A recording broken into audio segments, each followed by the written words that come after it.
Hello and welcome back to the Electronic Intifada's live stream for Thursday, June 12th. Thank you for tuning in. I'm Nora Barrows-Friedman with my colleagues Ali Abunimah, Jon Elmer, Asa Winstanley, and Tamara Nassar. It's day 615 of Israel's genocide in Gaza. Coming up, Francesca Albanese, international law expert and the United Nations Special Rapporteur on the situation of human rights in the occupied Palestinian territories, will join us to talk about the genocide and efforts to end it. And later on in the program, Jon will bring us all the latest resistance news from Gaza in what has been the costliest week for Israeli soldiers since they returned to war. And just a quick note before we get started, we will be off the next 2 Thursdays. There will be no live streams on June 19th or 26th, but we will be back on July 3rd. Let's take a look at the news. Here's a brief summary of some of the latest developments this week in Palestine. Israeli forces carried out massacres across the Gaza Strip this week, killing 497 Palestinians and wounding nearly 2,100 between June 5th and June 11th, targeting Palestinian men, women, and children in residential buildings, school shelters, tent shelters, and at so-called aid distribution points. Israel killed at least 123 Palestinians between Tuesday and Wednesday alone, according to the Palestinian Health Ministry in Gaza. Nearly half of those deaths recorded in that 24-hour period were people killed while trying to retrieve meager parcels of aid at the U.S.-Israeli distribution points. Since the shadowy so-called Gaza Humanitarian Foundation began its operations 2 weeks ago, the health ministry says that more than 220 Palestinians have been killed and more than 1,800 injured while trying to obtain food. The Red Cross Field Hospital in Rafah has had to activate its mass casualty incident procedure 12 times since the aid scheme began, receiving high numbers of patients with gunshot and shrapnel wounds, reporting that an overwhelming majority of patients from the recent incidents said they had been trying to reach assistance distribution sites. On June 5th, Doctors Without Borders said that physicians began donating their own blood to save their patients after scores of Palestinians were gunned down trying to get food aid. And that was a week ago.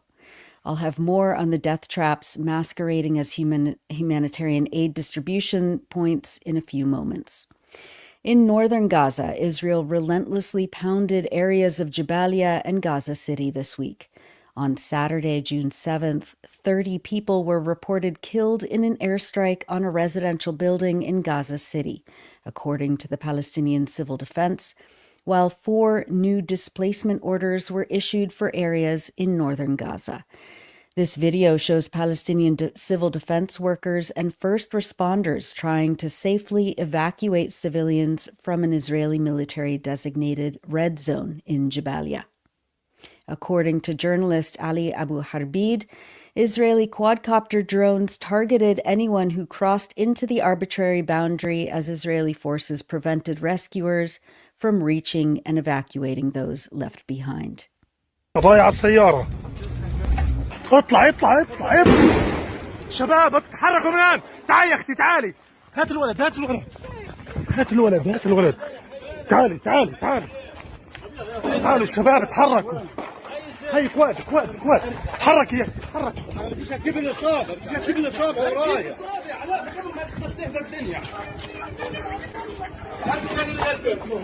تحركوا تعالوا تعالوا. مين؟ مين اللي في المرمى؟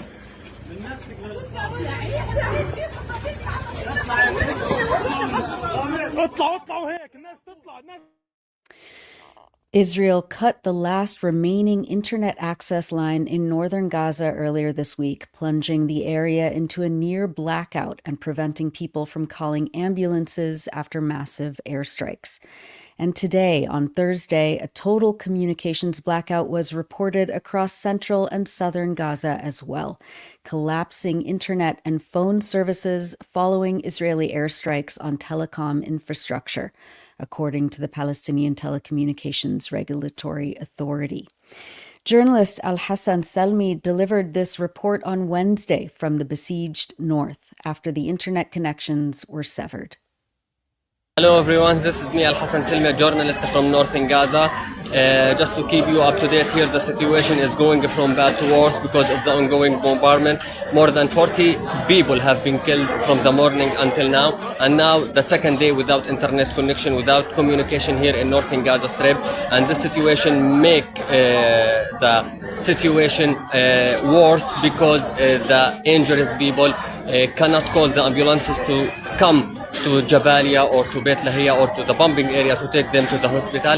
So they trying to come to the hospital on foot, and this is a very hard because they lost their life during their way here in Gaza. Second day without connection here in northern Gaza. Israeli army still pushing the people and force them to evacuate from northern Gaza to 𝐓𝐡𝐞 Gaza Strip, and this scenario happened in the beginning of this genocidal war. Now I will try to use the eSIM to catch the internet from outside Gaza, to just keep you up to date here from northern Gaza Strip without connection, without internet. This is the second day, and here in the hospital the injured people and the martyr arrive without a stop because the ongoing bombardment from different area in Gaza Strip, in northern Gaza Strip. Here there is no any safe area, there is no any calm area. The Israeli F-16 and the Israeli tanks didn't stop shelling here in different area. That was journalist Al-Hassan Salmi reporting from northern Gaza. At 3 o'clock in the morning on June 9th, UNICEF spokesperson James Elder, who was in Gaza, recorded himself amidst the sounds of incessant airstrikes, tank fire, and drone attacks. Night after night, I can hear the screams from tents. Air attacks, bombs, tank fire, kids being burnt in their tents.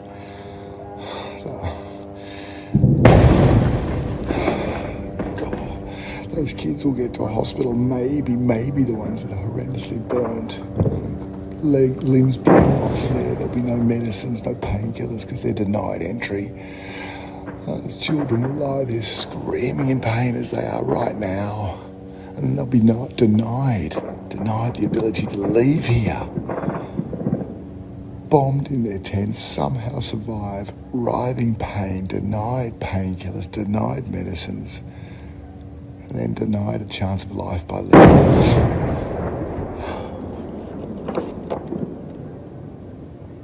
Denied life.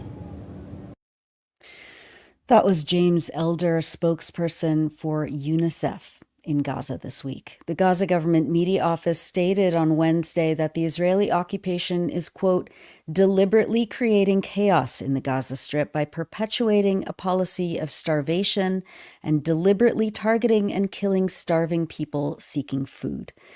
This week, images and accounts by Palestinians who have been injured at these humiliating so-called aid points continued to pour in, directly contradicting the public relations campaign touting the, quote, success of aid distribution by U.S. and Israeli officials, as Israel has prevented actual international aid from entering Gaza for more than 3 consecutive months.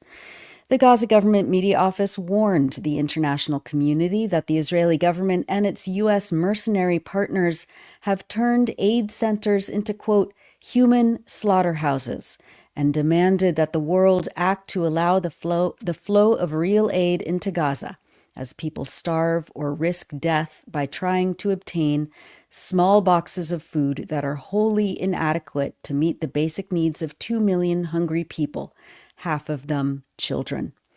Quote, the international community must end its bias, end this moral tragedy, and allow the entry of tens of thousands of trucks belonging to United Nations agencies, which have been working for decades to provide relief to refugees and civilians, and which are efficient and committed to the principles of humanitarian action. Reports from one of the 4 Gaza Humanitarian Foundation points in the Netzarim corridor, a militarized zone south of Gaza City, this week showed Palestinians lining up before dawn, only to be told that there was no aid left to distribute. Video captured by Palestinians seeking food at one of the private aid points shows crowds of hungry people running under rapid gunfire. Quote, "Everything that is happening to us is for flour," one man in the video says. Here's that clip.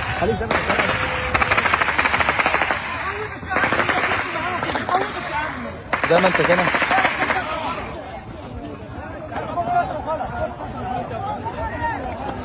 اطلق نار على المدنيين. الله اكبر. ايش حالك في اللي بس بس بدنا نرجع حق ما يرجع. كل اللي بيصير فينا عشان الطحين. يا الله.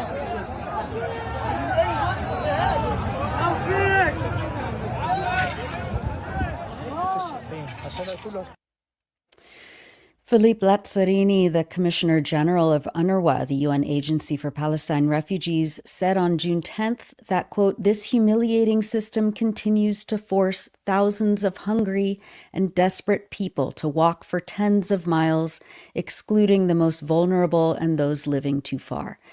This system does not intend to address hunger. Aid deliveries and distribution must be at scale and safe.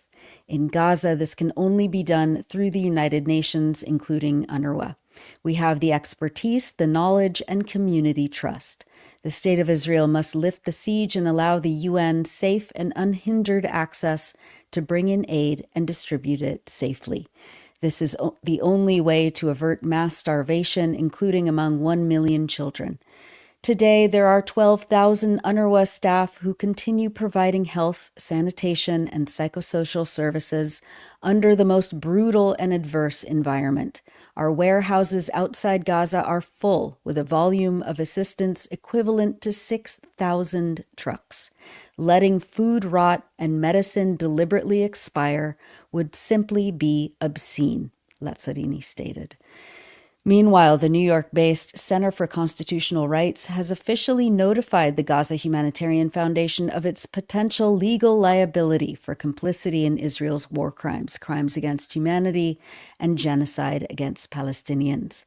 In a 40-page letter to the private corporation's new CEO, Johnny Moore, who is a Christian Zionist evangelical and dismissed the daily killings at the aid points as, quote, "fictional massacres," the civil rights organization warns that if the Gaza Humanitarian Foundation, GHF, does not cease its operations in Gaza, they could face civil litigation or criminal prosecution in different countries, as well as legal action before international bodies. The Center for Constitutional Rights senior staff attorney Catherine Gallagher stated, quote, "For the past 20 months, Israel has used the denial of food, water, and other basic necessities to carry out its genocide against the Palestinian population of Gaza. As Palestinians now face mass starvation, Israel has teamed up with GHF to make accessing food not only dangerous and potentially deadly, but also a tool of forced displacement. If GHF continues its militarized aid operations, it must be prepared to face the legal consequences, whether in the United States or beyond." The Center for Constitutional Rights says that this comes as the U.S. State Department is considering giving GHF, whose funding remains opaque, $500 million. We'll have more on the weaponization of humanitarian aid with Francesca Albanese in a few minutes. Israel killed 3 paramedics and a journalist on Monday, June 9th, as the team was responding to an emergency call in eastern Gaza City. Dropsite News reported that the team was dispatched to assist casualties from an earlier strike and was itself targeted while attempting the rescue. A second team that tried to reach the wounded paramedics was reportedly attacked by Israeli quadcopters. The 3 medics, Bara Afana, who was just 18 years old, Wael al-Attar, and Hussein Mahaysan, were all killed in the attack. 𝐓𝐡𝐞 was reportedly the paramedic who heroically rescued 2 little girls from a massive firebomb inside a Gaza City school shelter just 2 weeks ago, including the 4-year-old girl Haneen, who was captured on video walking through flames. The other girl he rescued, 7-year-old Warid, narrowly escaped the inferno as well. This is a photo of Warid with paramedic Hussein 𝐓𝐡𝐞 and the journalist Mu'amin Abu Alouf, who reported from the attack and during the rescues. Mu'amin was also killed in Monday's attack along with the paramedics. He was accompanying the team in the same ambulance to document the rescue. In what turned out to be his final message to colleagues, he wrote, "The army is hitting near me. I don't think I have much time left," Drop Site reported.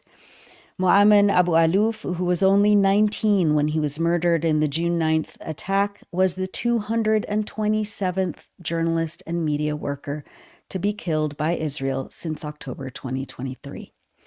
The Palestinian Civil Defense stated on Wednesday that, quote, "While we share the grief and heartbreak of the families of our martyred colleagues and all martyrs of the ambulance and humanitarian services, we affirm the sincerity of these heroes' loyalty and devotion to their humanitarian duty and the noble mission for which they worked. We testify that they did not leave their positions throughout this war, and they continued day and night to fulfill their national and moral duty and serve our people." Journalist Anas Al-Sharif spoke at the funerals of the paramedics and his colleague Mu'amin and posted this video of himself embracing Faris Afana, the father of Bara Afana. Faris is the director of emergency and ambulance services in northern Gaza. Quote, "Our hearts are broken and our pain is great," wrote Anas Al-Sharif. "May God help you, my brother and beloved Abu Hamza Faris Afana."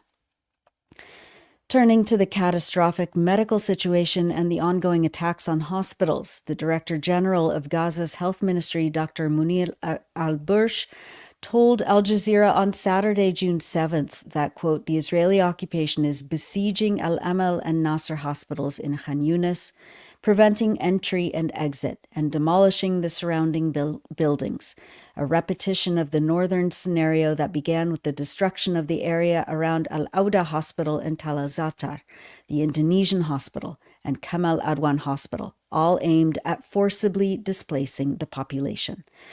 What is happening is the implementation of a premeditated, systematic plan to empty Khan Yunis of its residents. We are witnessing ethnic cleansing broadcast live with no deterrence and no accountability in one of the most documented crimes in history. We only have 3 days of fuel left. The World Health Organization informed us that it cannot deliver the fuel it has in storage, claiming the occupation has designated the storage locations as red zones. The occupation is deliberately working to destroy the entire healthcare system as part of its strategy of control and displacement. We are now nearing the 5th stage of famine, the stage of mass death, and the world watches in silence, sipping its coffee while massacres are carried out in Gaza. Those are the words of Dr. Munir al-Bursh, the Director General of the Health Ministry in Gaza.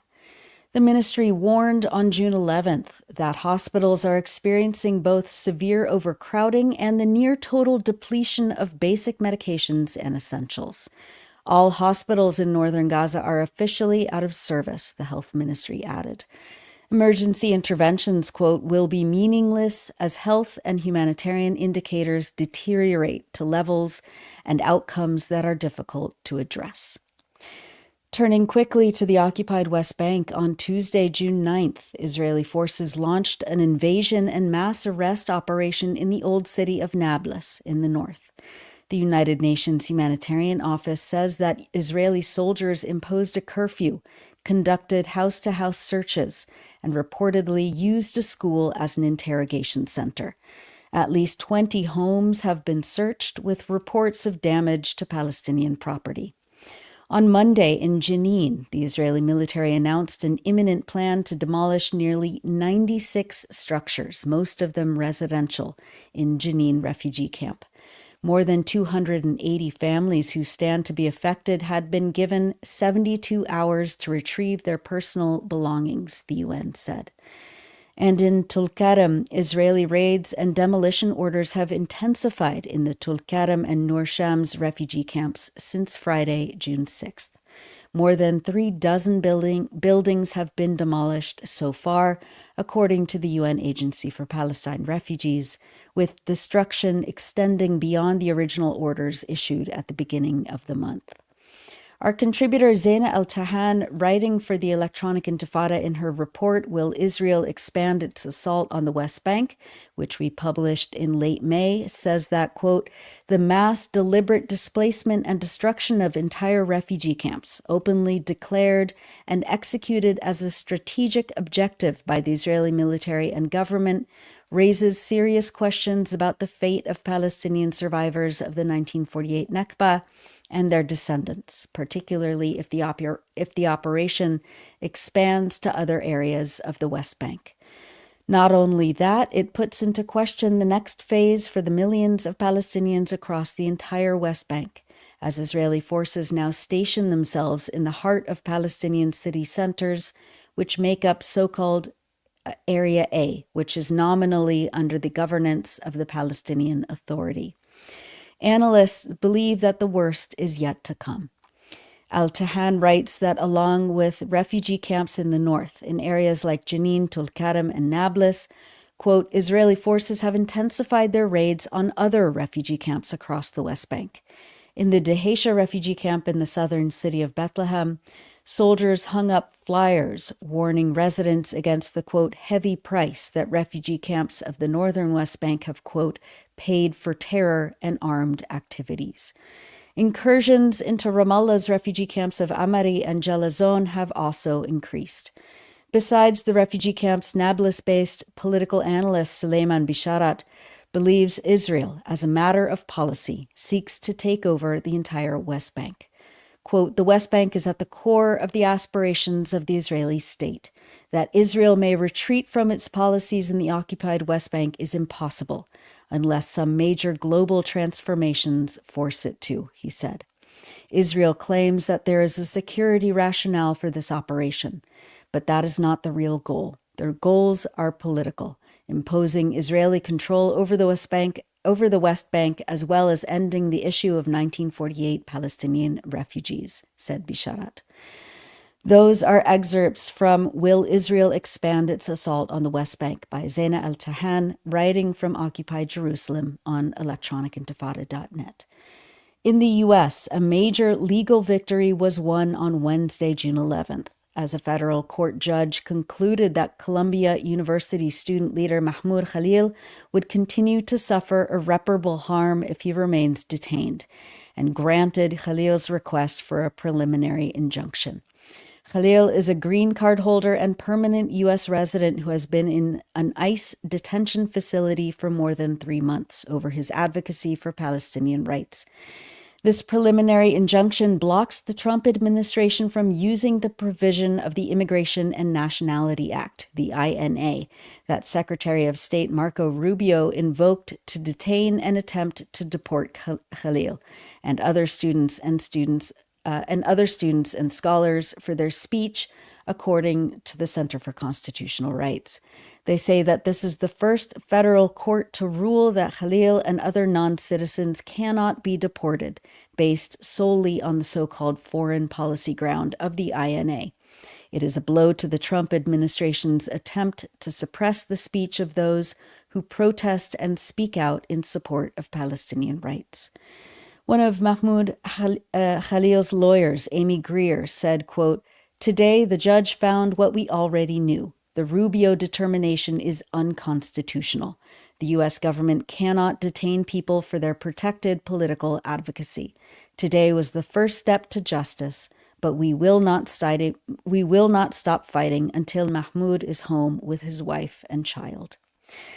Finally, as we always do, we wanted to highlight people expressing joy, determination, and resilience across Palestine and around the world. Last week, we covered the Gaza Freedom Flotilla and the Madeleine ship, which was carrying 12 international activists and humanitarian aid, aiming to break the siege on Gaza. Early Monday morning, June 9th, the boat was hijacked by Israeli forces, and the activists were forcibly taken to Israel against their will, where they were either deported or remained detained in Israeli jails. Tiago Avila, an activist from Brazil, is in jail and has been on a hunger and water strike since Tuesday. He was subsequently placed in solitary confinement because of it. But it has not stopped the momentum of people in the region and around the world who are repulsed by the inaction of political powers in the face of this genocide and are compelled to intervene themselves. This week, a massive land convoy took off from Morocco, with thousands of people aiming to break the siege. Part of the global march to Gaza, the Samud, or Steadfastness Convoy, is traveling through North Africa and is hoping to reach Rafah this weekend.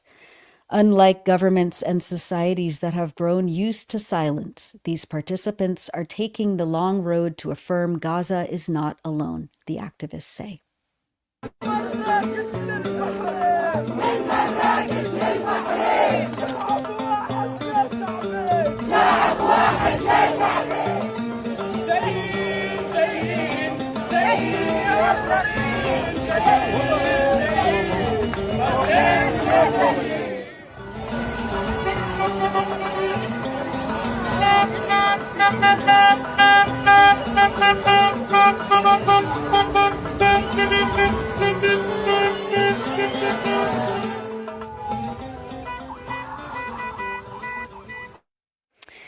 And that's it for the news roundup. As always, go to electronicintifada.net for much more, especially to read our new features by our brave writers in Gaza. You're watching the Electronic Intifada live stream. I'm Nora Barrows-Friedman with my colleague Ali Abunimah. Hi, Ali.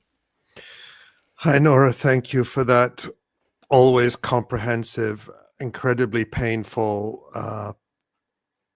and detailed look at the news. It just seems that it gets worse and worse. It is getting worse and worse for people in Gaza. And then on top of that, now this communications, near total communications blackout. Earlier today, UNRWA reported that it hadn't been able to contact any of its staff.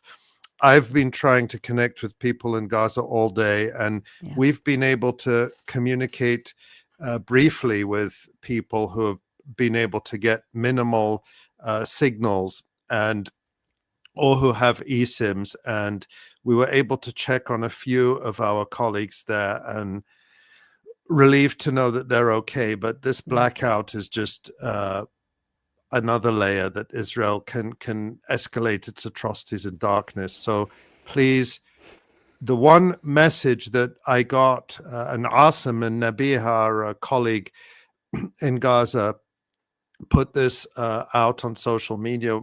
He was able to do that briefly. He said, whatever happens, don't stop talking about us. I mean, the way that they're using, there's so many modes that the Israelis are using to forcibly displace people, to ethnically cleanse, to continue this genocide as they please. Whether it's these, just horrific so-called aid distribution points, which just, it's such a cynical, we've talked about that, that it's called aid distribution, and the Gaza Humanitarian Foundation, and what it really is a killing field. It's as the government media office said, a human slaughterhouse, meant to push people away, meant to displace them, meant to impel them to give up and just leave Gaza altogether. And then the communications blackout, so people can't even call ambulances if they're wounded under the rubble. It's just, it's horrifying on every single level, and it just keeps going. And so I'm always so buoyed by the actions of people around the world, no matter how small, to try and get in the way of this. We have an incredible show for you today. We are all just so excited to welcome our guest. Ali, why don't you introduce her? Happy to do that. And I'll just remind everyone that you're watching and listening to the Electronic Intifada live stream. I'm Ali Abunimah, here with my colleague Nora Barrows-Friedman. Our next guest almost needs no introduction. You have undoubtedly seen her fierce advocacy for the rights of the Palestinian people under international law.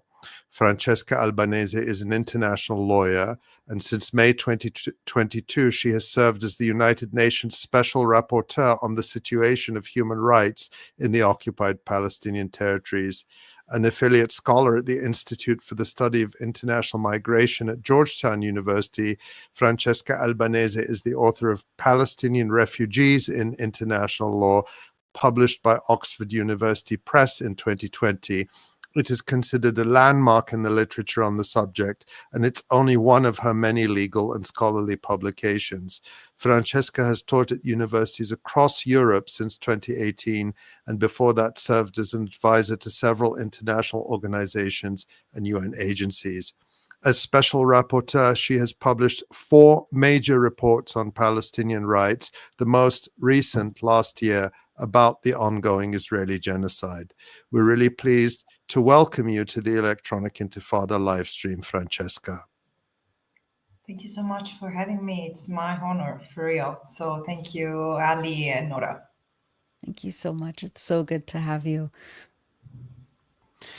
Thank you, Francesca. And we've got lots to talk to you about today. Of course, we're going to talk about the situation in Gaza and international law, but let's start by getting your reaction to what has happened and been happening to the 12 brave souls who are aboard the Madeleine, the boat that tried to break the siege of Gaza. Of course, people will know it was hijacked by Israeli commandos in international waters on Monday, and all aboard were abducted.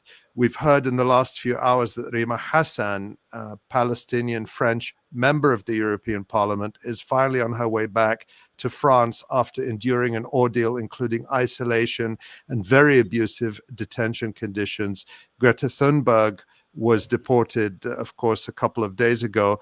There remains a lot of concern for Brazilian citizen Tiago Avila, who is reportedly in isolation and on hunger strike, and the several other crew members who are still in Israeli detention, including Dutch citizen Marco van Ren. And I just want to read out the message that he was able to get out, a handwritten note. He said, "The governments of the world failed to provide safe passage to the Madeleine to allow humanitarian aid to the people of Gaza, who have been facing ethnic cleansing for 80 years and an illegal blockade for 18.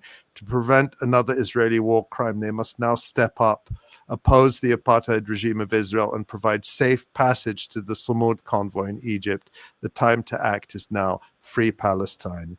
Francesca, what's your comments on what has been happening with these efforts and the repression we're seeing and the response or lack of it of the various governments? Yeah.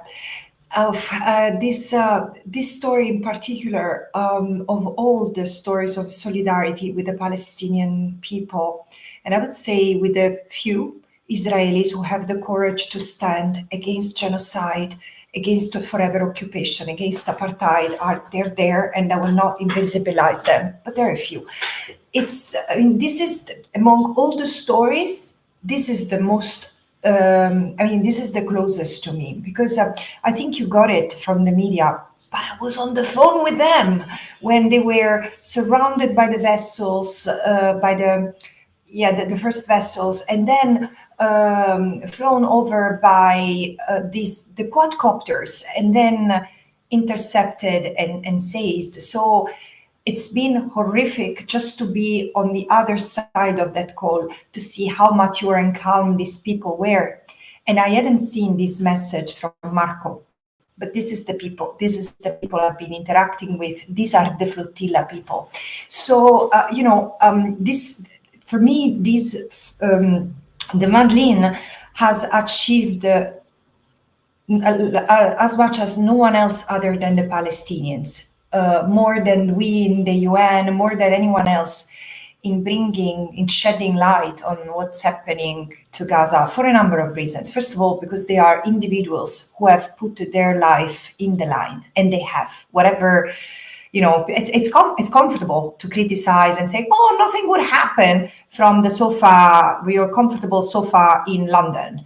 But trust me, whomever has tried to be on the flotilla know that they risk their life. And in fact, 2-3 weeks ago, another flotilla boat was hit by a drone in the middle of the Mediterranean Sea, and no one spoke. This is why it was strategic to have Rima San. It was strategic to have Greta Thunberg on board. It was a civilian boat carrying food, baby formula, and they were seized and intercepted in international waters. So it was illegal.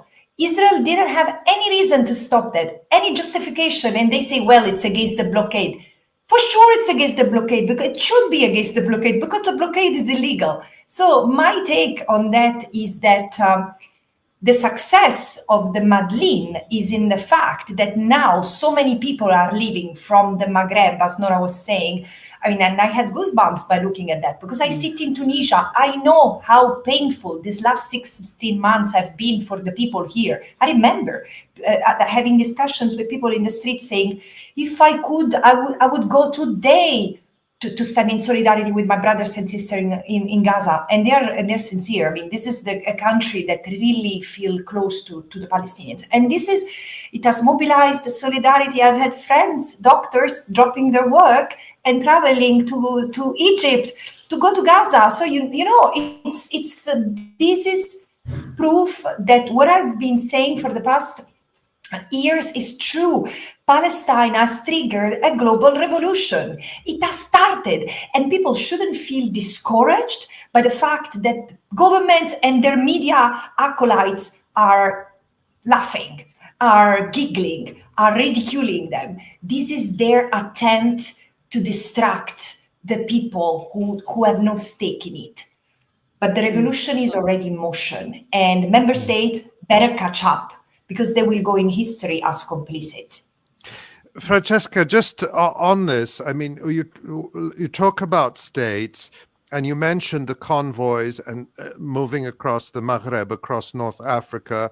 Now we've seen people reaching Libya and heading towards the Egyptian border, and people are also flying in to Cairo. But unfortunately, we don't see Egypt welcoming them. And we have seen, for example, this video, which was published by a French activist, which shows French activists being detained. Let's take a look at it, and then we'll talk about it.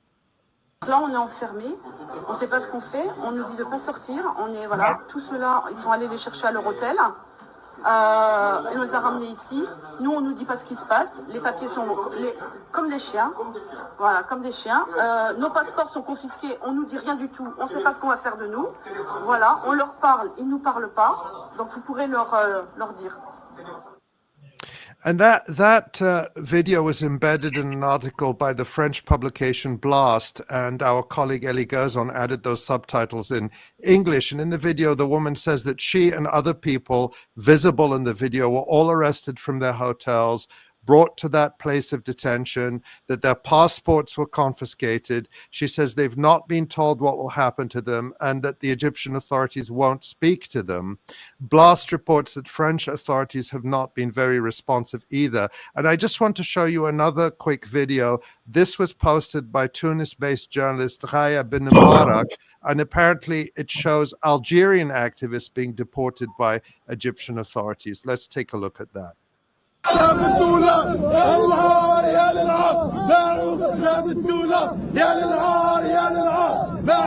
And in that video, we can hear the activists shouting, "Shame, shame, they sold Gaza for dollars."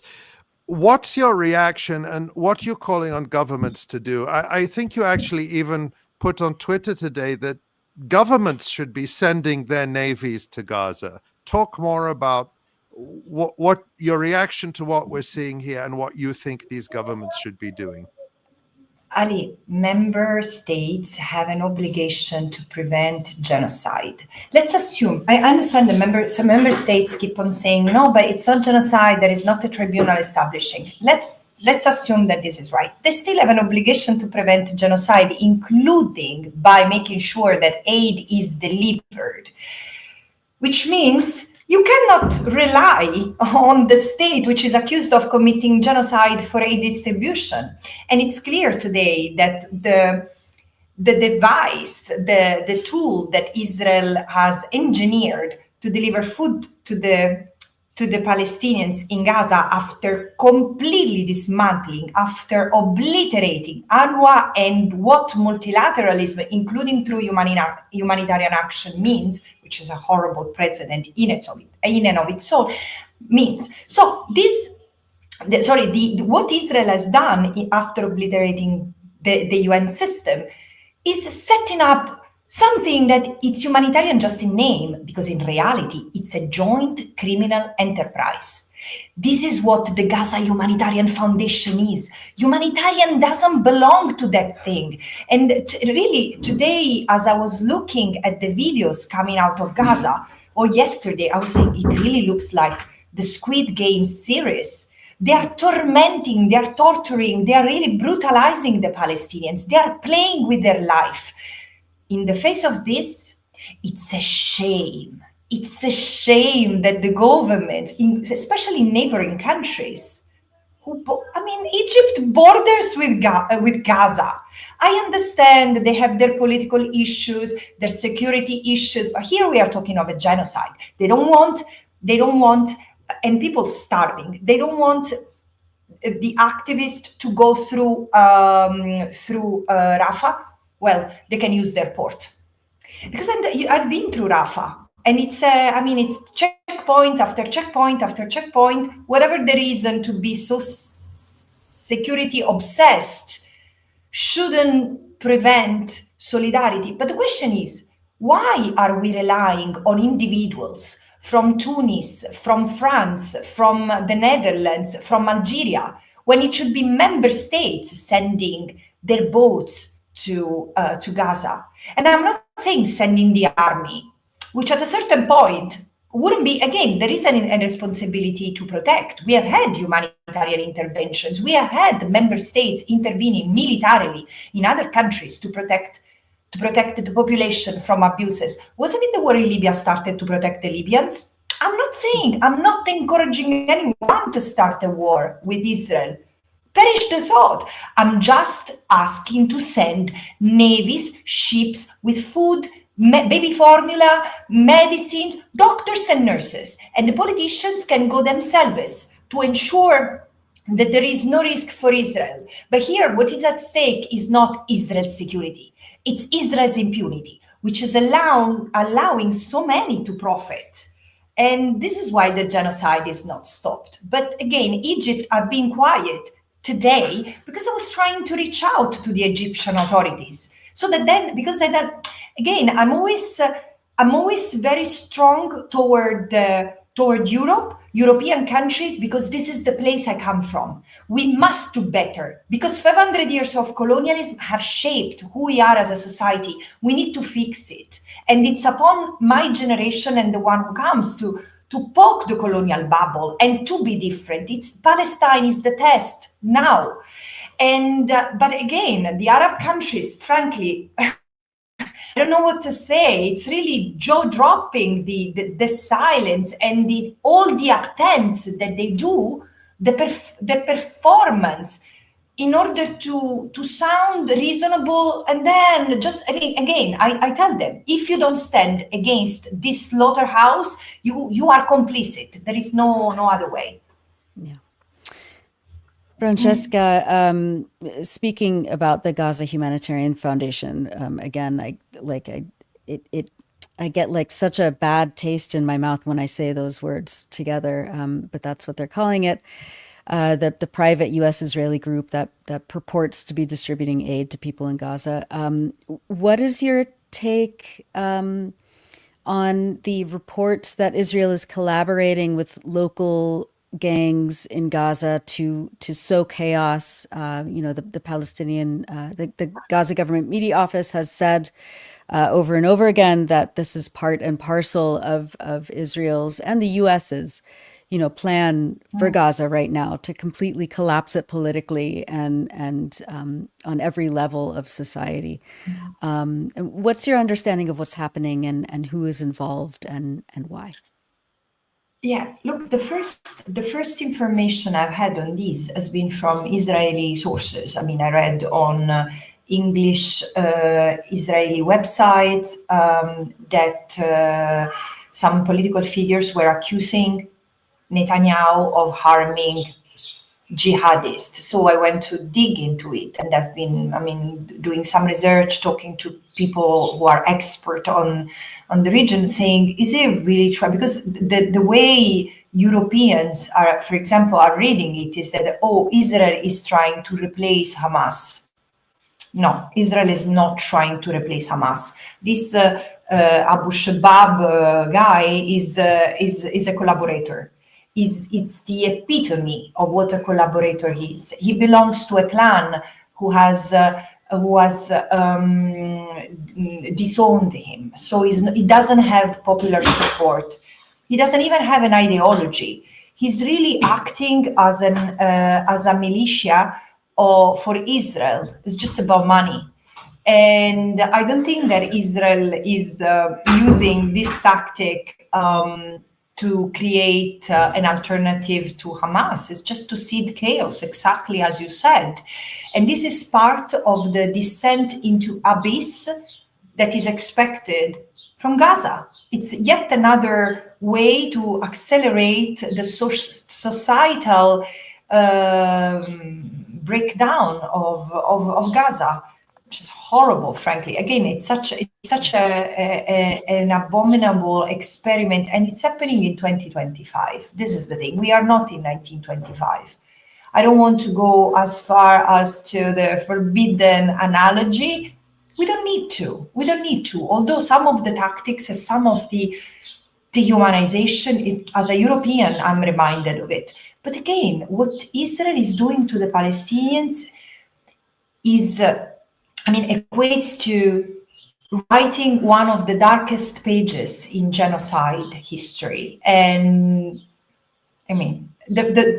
with every day that passes, with every week and every month, what I'm saying is proven more right. Now there are hundreds of experts, including Israeli scholars, UN organizations, including genocide scholars themselves, saying that is genocide. I knew, because unlike all of them, this is my job. Since, even before October 7, my eyes were on Gaza, the West Bank and East Jerusalem incessantly. And it took me a while. In the beginning, I was not even convinced that we should use the word genocide, because I hadn't realized myself. But when I realized that could be, that I raised the alarm, and it took me 5 months to come to the conclusion that, yet there were reasonable grounds to investigate genocide.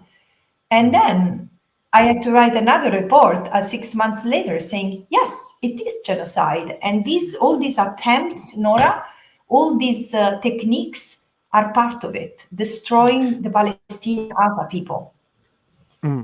Francesca, I want to ask you about your genocide report in a moment, but I want to just go back to something you mentioned. You mentioned this Yasser Abu Shabab, who is this individual in Gaza who appears to be collaborating with the Israelis, and who himself claimed that he was working under what he called was Palestinian legitimacy, suggesting that he was working with or under the Palestinian Authority in Ramallah. Of course, the Palestinian Authority came out and disavowed any connection with him very strongly. That has to be said.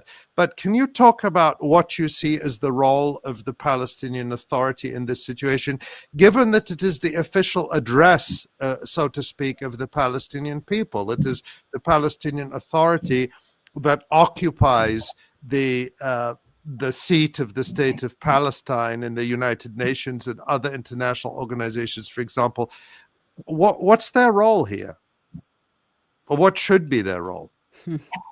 Yeah, look, you know that you are the first person who asked me that in, I think, over 600 interviews I've been giving.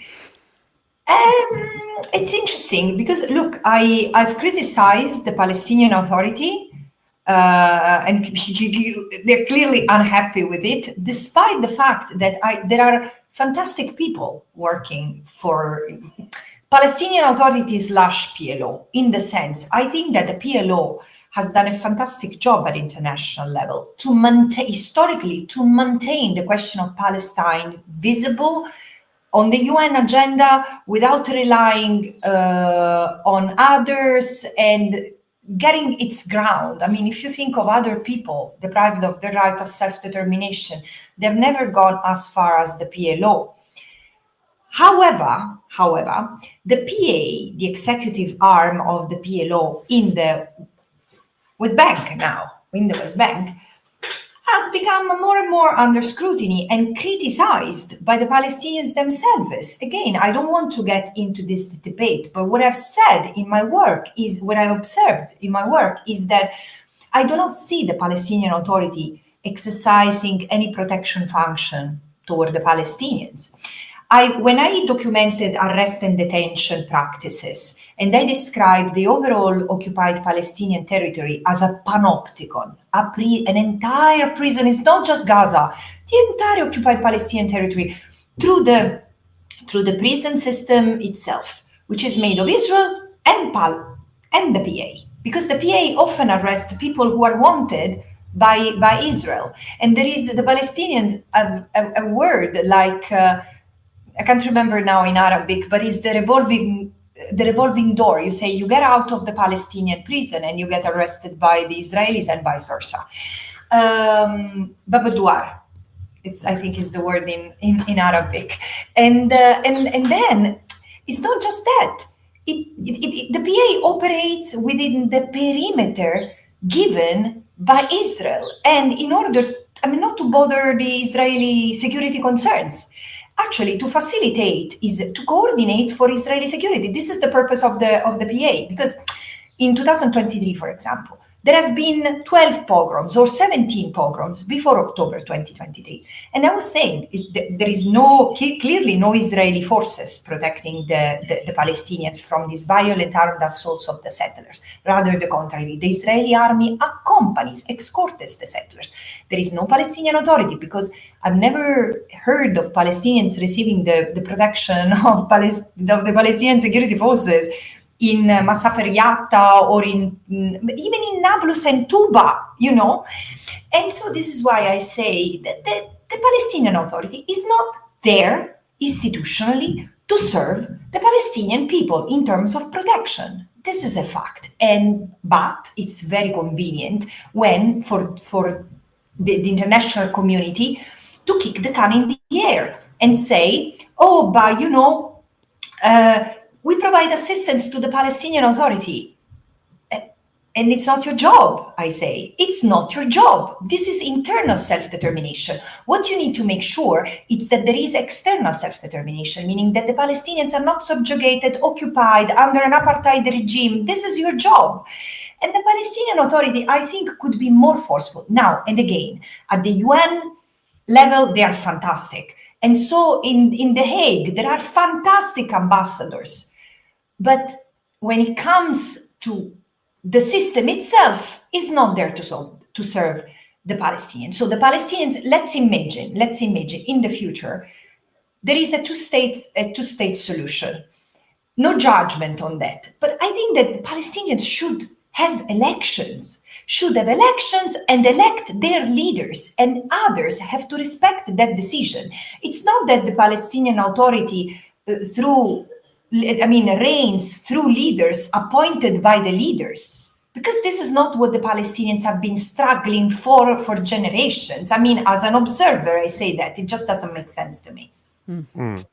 Thanks for that. And actually, we have a question I think Nora's going to ask about the ongoing activities at the UN. But I want to come back to that report that you published describing Israel's attack on the Palestinian people, especially in Gaza, but also in the West Bank, as genocide. You published it in October 2024. It's titled Genocide as Colonial Erasure.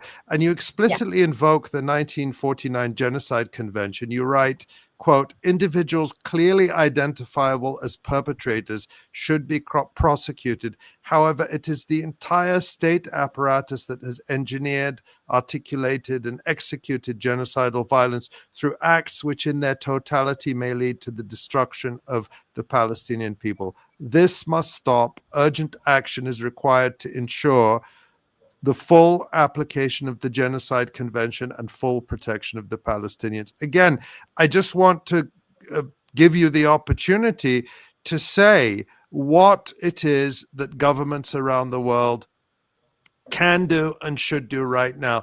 And we spoke last week about how Ireland has become, as far as we know, the first Western government, the first EU member to declare clearly at the highest level that what's happening is genocide. What responsibility does Ireland have under the Genocide Convention, along with the rest of the EU states? Can you understand why it's taking so long, for example, for the EU to review its association agreement with Israel? Talk to us about the responsibility of states. What can they do? What must they do? Yeah, look, I think I need to somewhat circumvent your question and jump forward, but you will understand why, because I just understand what I've never seen. And I think that people like me, I'm lawyers, not economists with a critical lens, will have the same sense of shock and surprise when they will read my next report, which is about the private sector complicity in the economy of the occupation first, which has turned into an economy of a genocide. I cannot tell you too much about that, but there are nearly 50 companies, and it's not just companies, it's pension funds, it's banks, insurers, tourism, service companies, tourism and service companies, supply chains, universities, and charities. It's the whole infrastructure. There is a whole web and machinery underpinning the exploitation of the Palestinian people. The occupation, we know that, we knew that already. It's not for security reason. It pays very well.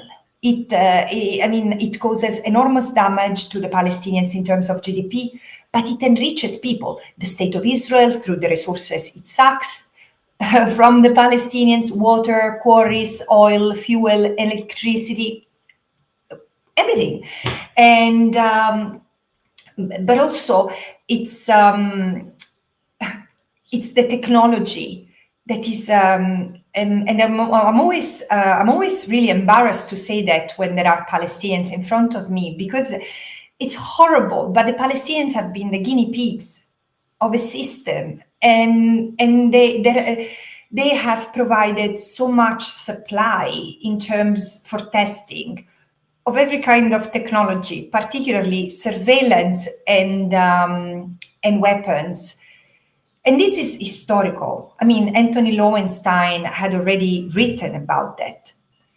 But what I've found out is that not only these companies knew all this, but during the genocide, they have continued, they have escalated their profits.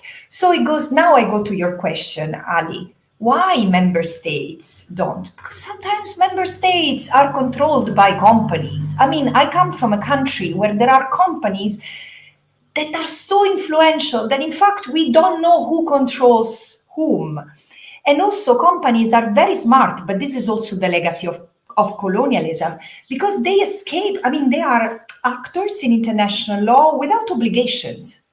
And it's up to member states to regulate them. So you see the vicious cycle we are in. And we end up in Europe being controlled through the weapons and the technology that has been experimented literally on the Palestinians. The fact, for example, the Israeli drones are the ones that European Union buys to protect its southern border from the dangerous migrants and refugees seeking asylum in our fortress Europe. Yeah, you see, this is the reason why it's very difficult for member states to disentangle, because there is and again, it's not capitalism per se, because we live in a capitalist world. It's not that, it's unfettered, it's boundless capitalism. It's capitalism without rules, because even Ben and Jerry are part of capitalism infrastructure.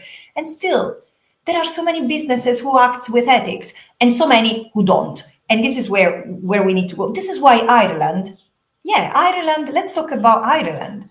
Ireland has probably the most pro-Palestine in people in Europe, even more than Norway and Spain. And Norway and Spain are two very prominent countries where their people are really revolted by what's happening. And still, why no one has still imposed, I think that Norway is starting, but they have yet to impose sanctions on Israel, and I'm not saying that because I have something against the state of Israel. I don't mind. Again, my problem with Israel is it's an apartheid state which has maintained a forever occupation on the Palestinians in the territory that it occupied in 1967, and now it's committing genocide together with other war crimes and crimes against humanity. So I'm just a lawyer who looks at facts. And again, these countries do not abide by their obligations to prevent and stop the genocide, because many of them would have businesses facing bankruptcy if they had to disengage from this system. So this is why I say now we have to take them to court. And let's talk about that, the various means of holding these states accountable for failing to intervene in a genocide. Last week we had Craig Mochaiber on, who was talking about, the kind of the measures of enforcement that aren't being taken. We can pass all these resolutions, the Security Council, the General Assembly can, keep trying to, mandate that Israel abide by international law. But if there's no enforcement mechanism, then what is the next step? And just today, there's a Uniting for Peace resolution being voted on by the General Assembly at the UN to overcome the latest veto in the Security Council, calling for an immediate ceasefire in Gaza and measures to hold Israel accountable. Are you hopeful about this resolution? Do you think it's a useful effort? Do you think it's, a good use of people's time? Do you think the Palestinian delegation and other regional Arab states have been pushing hard enough for real concrete measures to sanction Israel and stop this genocide in a real material, immediate way? Look, I don't think that I hear you and I agree with you, but with one precision. I don't think that there are no enforcement mechanisms. There are enforcement mechanisms. They are not activated because of political convenience or cowardice or, as I said, profit. And so there are things that can be done. And I think, in fact, that it's starting. The tide is changing. And I think that, as I was mentioning before, Palestine has triggered a revolution, a real revolution that is going to, if it works well, it will serve and service all of us, because our systems will also be less corrupt and more people focused, people oriented, people driven.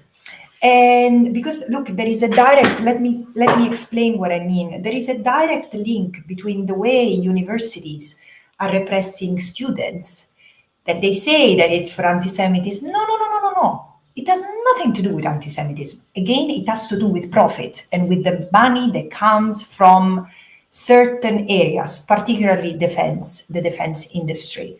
the US and Israel. And of course, all other states are tied to it, because look at how genius the F-35 program is. Everyone provides a component.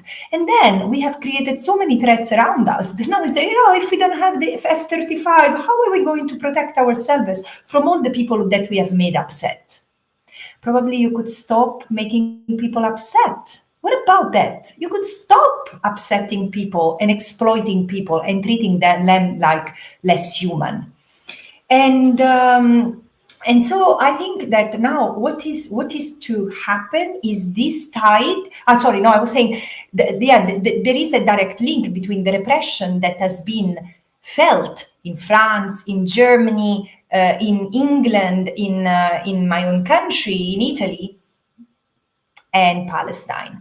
So now there is a Palestinian intellectual, young intellectual and friend who once said, our Palestinian youth these days, and this really comes from the ground, is someone who lives in the West Bank, and he says the Palestinian youth is aware that the system is at risk, and we need to push for unity of the people and unity of the struggles. In the beginning, I didn't understand, but over these 16 months, 20 months of genocide, I did. It's everyone from the workers, gender, the people in the gender equality movement, and other struggle, indigenous rights. I mean, when I come to the US and I see people engaging on Palestine without ever mentioning or involving the Native Americans who have survived 540 genocides of their people in the United States, why don't we even acknowledge them? Why don't we involve them? And this is why I was, I think, the first special rapporteur who, before delivering my report to the Human Rights Council, the one on colonial erasure, I acknowledged that we went on Pescatawi land, the land of the Lenape people, because this is something that every person in the United States should be doing, recognizing that the United States was birthed from genocides. And so it's about linking all these struggles and understanding who's the enemy, including in your part of the world. Clearly, they are not the migrants and the refugees, the problems, like in the part of the world I come from. This is where the attention has been put so that the poor can fight among themselves and the rich can become richer. And this is the thing. Now it's unity. This is what I hear Palestine is calling for. Unity of the people and unity of the struggles. And it's happening because as you see people getting into Egypt or hopefully into Jordan to go into the West Bank, because the West Bank needs us as well, all of us. This is where I see it's happening. But there must be more self-awareness of what we are going through and why. Does it make sense? Sometimes I feel like I no, absolutely. and I just hope that people follow what I'm saying. Yeah. No, it is completely interconnected. I mean, I'm thinking of something Craig Mukhaiber said last week. He emphasized the importance of people power, that institutions by themselves are not going to make the change. Is that kind of what you're saying, that it has to be that we can't wait for the UN to pass a resolution, or a resolution by itself will not be enough? Is that but I mean, a question we keep coming back to, and I think we all struggle with from time to time, is that we see the ICJ, the International Court of Justice, we see the ICC, we see the Security Council voting. Okay, there was a vote a week or so ago that the US vetoed, but let's remember that a few months ago, in the final days of the Biden administration, the US allowed a ceasefire resolution to pass and nothing happened. It was just ignored. Right. So I guess the question we have is, how much are these things important, when we're trying to stop a genocide? I mean, Craig Mukhaiber makes the case, and I think it's compelling, that, well, these things don't produce immediate results, but they change the legal picture over time. You're an international lawyer. Do you agree with that? Where do you think our effort should be? Oh yeah. Oh no. I agree with him in the sense. Look, the United Nations system was born in the colonial era, so it still resents that. And after the Second World War, so there is the veto power with some states that is problematic. This is against a basic principle of democracy. But my priority now is not to work to abolish the veto, because my priority is to make sure that also because of the mandate I have, we need to stop the genocide. And it's not going to stop sooner, even if the bomb stops dropping in the skies of Gaza, on the life of Gaza, and if 3,000 trucks a day entered, it will take a while to bring Gaza back to life, not just physically because of the ecocide, but because of the suffering these people have endured. And so I think the multilateral system has not served everyone equally, for sure. But it has been a place where, till a certain point, and I would say till the 9/11, then things have gone completely wrong. But till the 9/11, it has served as a place where to advance international law and self-determination. Again, not serving everyone equally, but still a place where to hold the diplomacy tight. Things have gone completely loose, progressively loose in the past 20 years, but never have we seen the abomination that is before our eyes today. So where I would make the distinction is the international legal system.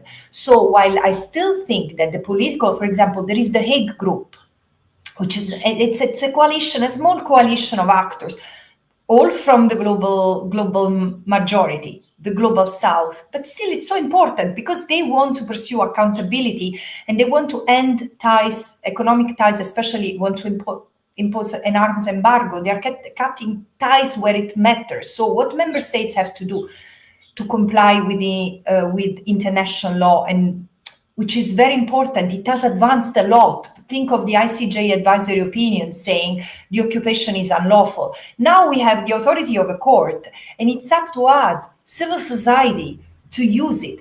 Think of the 2004 ICJ advisory opinion, which recognized that the wall, the Israeli occupation through the wall, was violating Palestinian self-determination.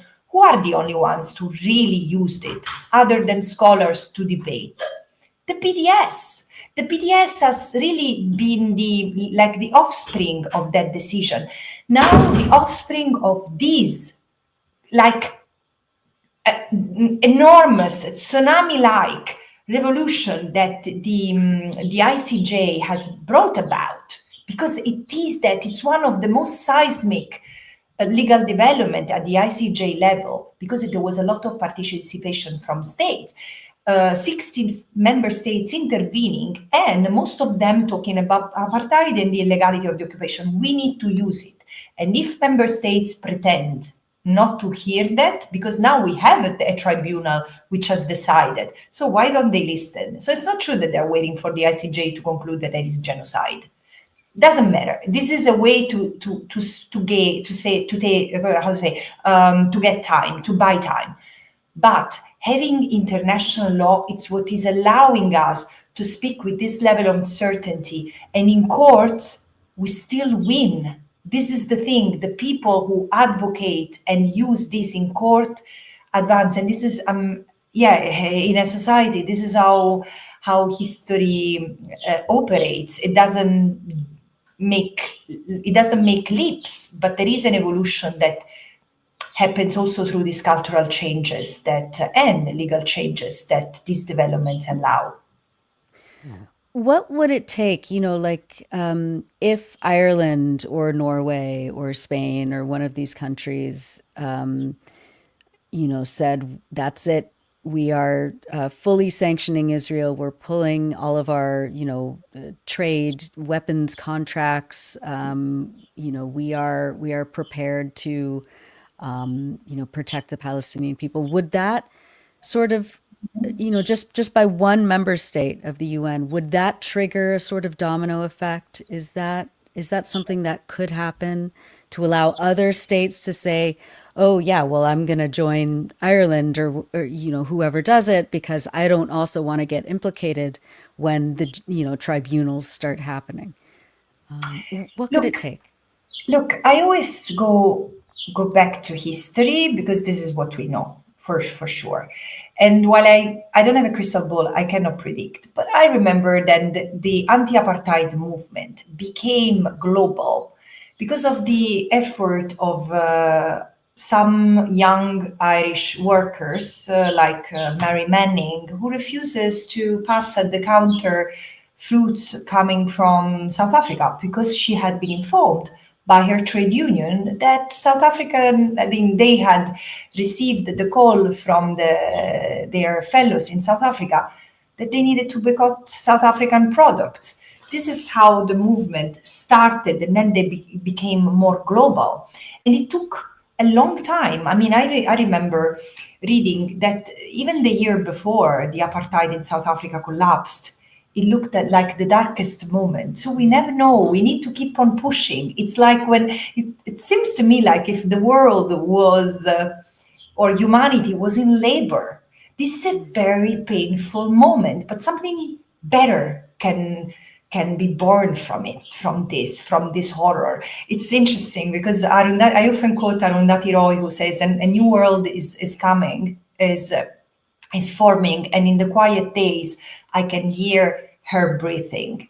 I do understand why she say her breathing, because we need a little bit of this other way of interpreting power, the concept of power, not just having, obtaining, but preserving and sharing. And it's true in the environment, in the struggle that Greta Thunberg pursues, and it's true in the struggle that other human rights people, human rights movement pursue. It's not about consuming and destroying, it's about preserving. And I think it's this time is coming, but it's coming at a huge sacrifice and price for the Palestinians. Well, let's take a look. I wanted to. You commented on this earlier, Francesca, on your on social media, and it's a video of the U.S. ambassador in Israel, Mike Huckabee, making some comments about the possibility of a Palestinian state. Let's look at the video and then get your reaction to it. The question is, what does that Palestinian state look like? Okay. Where is it? Where is it going to be? Well, what does are it the have to options? be in Judea and Samaria? Does it need to be somewhere different? Does it need to be an opportunity for people to have a true place that is completely their own? But or where is it could going to it be be? in the existing areas that are currently under the dominion of the PA? So there's a lot of questions. That's why I'm saying I don't believe anybody can say it's impossible, it'll never happen.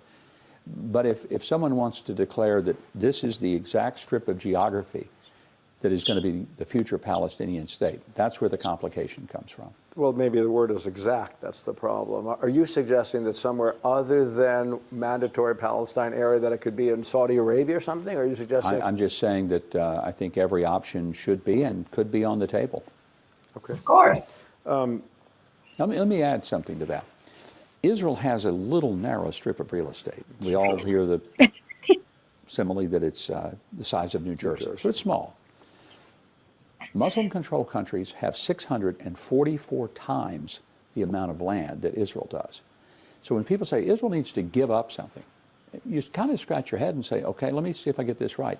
They've got this, all the Muslim-controlled countries have this, and why should these people give way when these people have a lot of room that they could say, we'll carve out something? So pretty hard to stomach listening to that. But what do comments like that and the fact that the United States has recently imposed sanctions on several judges of the International Criminal Court say about U.S. respect for international law? And do you see enough pushback against this kind of thing? Look, I think that Europeans are like light struck. You know, the deers crossing the road and finding the truck with big light in front of them. This is how we feel. And it's psychological overwhelming. Every day we wake up with a crazy news coming from your part of the world, and we rational people don't know what to do with it. Also because we are used to be good friends with the United States, right? So we are not used to challenge the United States very much since, in my country, since the 50s or the 80s actually. And so we don't have the habit. Let's leave aside that no one has commented on this. But let me tell you two things. One that just comes to my mind now. If you take the last slot of his statement, he could be a Marxist. How come someone has that much and others have that little, and it's normal that they have to share? Okay, Mr. Huckabee, go talk to your rich friends and tell them to share what they have. When it comes to the land, it's a bit different because people are not movable. People are not real estate. People belong to the land, especially indigenous people. He might not have that attachment to the land because probably 300-400 years ago, his family was elsewhere, judging from the fact that it doesn't look very Native American. I get it. However, he represents a member state. And this is the third point I wanted to make. When you hear someone like Ambassador Huckabee, who's an ambassador, I mean, he's not the king of the United States, right? So I guess the reason why I'm saying this is that he speaks like a king. There is a Latin expression, which is princeps legibus solutus est. The ruler is freed from the laws. This was at the time of the Roman Empire. But now we are in 2025, and member state, the principle of sovereignty, Westphalia, and then the people have self-determination, and indigenous people have self-determination. The Palestinians are indigenous to the land. So the land is to these people who they are, not where they live. You cannot move them. I mean, we are... Okay, so what do I make of it? Excuse me. I mean, you came to power. It's not that you, I mean, he's not young. He knows that his country has been chaperoned, that thing that is called the peace process, for 30 years. He cannot speak his mind. I understand that he's a committed, how do you call, Zionist. It's okay. He can be a committed Zionist, but he cannot speak his mind. He's part of a diplomatic and establishment now. He needs to respect the law. He needs to respect the laws and the international consensus that the United States for 33 years have helped to build. And also, again, I don't know. I think, no, I'll stop here. I've said enough. There's always so much to say about these monsters. I think... Shocking. It's shocking. Yeah. Oh, let's move them to Saudi Arabia. Right. As though like, you know, in his words, the Muslims are all a homogenous group of people who have no attachment, and they're really just, you know, you can put them in Jordan, you can put them in Saudi, you can put them in Morocco or Libya. They're all Muslim. Exactly. Look, but would you put the Moroccan and the Would you put the Moroccan and the Tunisian, or all the Egyptian and the Tunisians together? No, because they are different people. However, I wish there were no boundaries. I wish there had not been colonialism. I wish there were no states, and people were free to move. And because it will come. I mean, as Ras Sigal, whom you surely know, Ras Sigal was saying in a conference, in 40, 50 years, most likely, the discussion that we are having today about self-determination of the Israelis and the Palestinians in mandatory Palestine will make no sense, because that place will be desert if things continue this way. So what are we talking about? This is why I say we really need to change gears. And this is the reason why I trust so much the younger generation, because they are less racist on average, looking at the statistics, less racist, less biased than us. I hope they will do better. Well, Francesca, you've given us so much of your time, and we would gladly take more, but we won't take too much more. We just have a couple of questions before we go. One is just to ask you what you're working on next. You've done these 4 major reports, which I highly recommend to people. They can find them, five reports, and they can find them at the website of the UN, of the Office of the Special Rapporteur on the Occupied Palestinian Territories. If they search for your name at the UN, they will find them. And you're working on a new report. Tell us about that and what impact you think it will have or you want it to have. Well, it's already having an impact, I can tell you, because the fact, I mean, today I was looking at it, there is another letter from 12 congressmen, women, whatever, 12 members of Congress in the United States, writing to the Secretary General saying what a bad employee I am. First of all, for the record, I do that for free. I don't even do that for the money. So you see how puzzling the special rapporteur can be. Special rapporteurs are unpaid. And so the fact that I've investigated for the last 6-7 months the private sector has created some nervousness, and rightly so, because they are linked, contributing to or part of, involved in criminal endeavors, either in violations of the right of self-determination, which is connected to the crime of aggression, or contributing to human rights violations and abuses, sometimes to crimes like pillage, extrajudicial killing, forced displacement, and starvation, or wanton destruction. So I've put on notice 48 companies.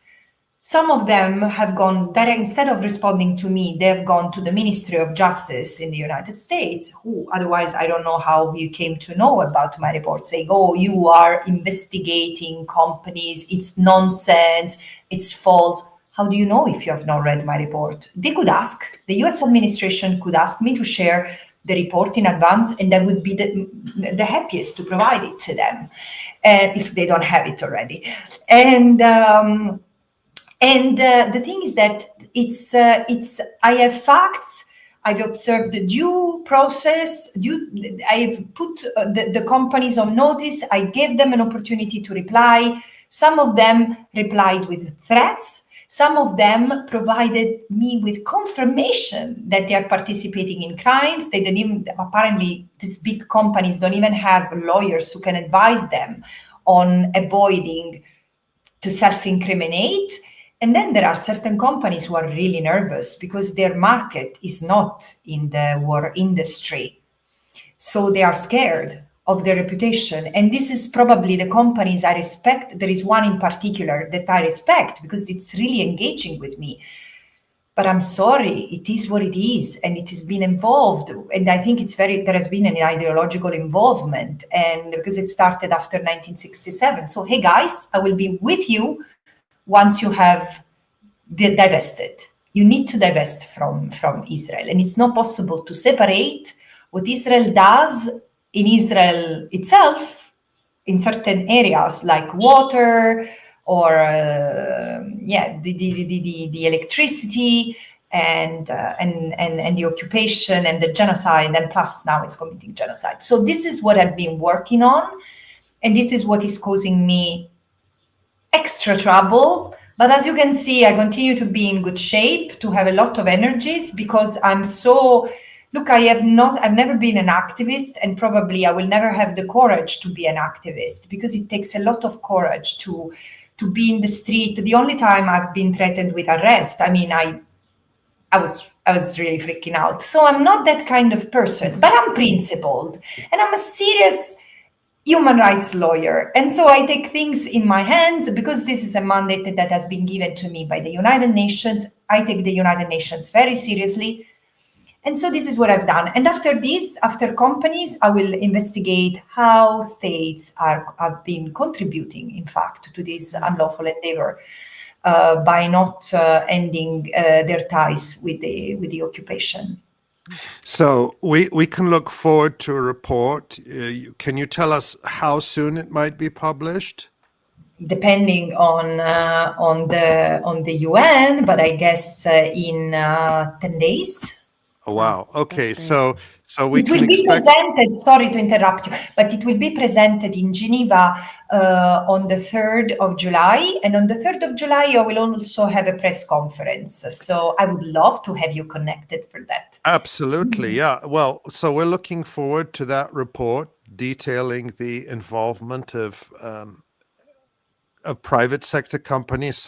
Many of them we've all probably heard of. I don't know what they are, and I know you won't tell us before July 3rd, but but I'm sure this will be of great interest to people all over the world, to consumers, to activists in the BDS, boycott, divestment, and sanctions movement. So we'll be watching carefully, and maybe you'll even come back and talk to us if you have time specifically about that report. Yes. And we're so grateful. Nora, any final question for Francesca? I mean, I just wanted to ask what keeps you going? What motivates you? Why do you do this work? Why do you put up with all of this harassment and these threats? What is the motivation behind your principles? It might sound a bit cheesy, but again, I'm Southern Italian, so incredibly romantic at the bottom. Because then people really think that I'm a nasty human being. Then they talk to me one-on-one, journalists. Most of the cases they say, "Oh, but you are a nice person."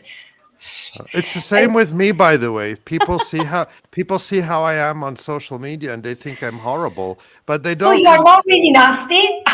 Yeah, but they don't realize it's because that you or me or Nora or anybody who addresses this issue of Palestine faces the most vulgar, disgusting, violent, all day long, racist, abusive, misogynistic language 24 hours a day. So you have to be tough when on social media. You have to be very strong, but it doesn't represent who you are when you talk to someone in a smaller setting or face to face. But I have the same reaction sometimes. People, when I talk to them, say, "Oh, you're much nicer in real life than you are on X or Twitter."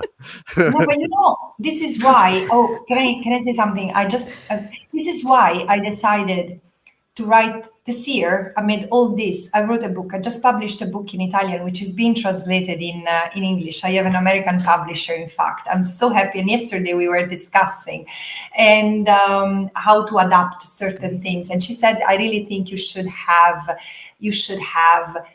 a preface, an introduction for the American readership, because there has been so much against you that you really don't come across, so people might not." They say, "Okay, we will." But the thing is that, there are two things. So first of all, people have a very short attention span, and so you have to be essential in your communication. But also there are so few the opportunities when it comes to Western media to pass the critical messages that I don't want to be a chronicler. Either you call me to provide an analysis, an assessment, or otherwise, of course, I have to be brutal and cut corners. But so this is why I've always felt paying a disservice to both the Palestinians and in the long run to the Israelis themselves, because they are political pawns. I mean, this is how I see many Israelis. They don't realize what they're doing. They've been so indoctrinated by an ideology that has become a political doctrine that they've been turned into the executioner of a genocide, and they don't even realize. They don't realize yet. Well, things are changing. But still, and there is so much that is to be unpacked there. So I I decided to write the book because I wanted my voice, which is really calm and nurturing. I mean, I'm a super relaxed person in general, but now I also harbor almost 620 days of this. I don't want to play the victim here, but being forced to look at this horror, how it has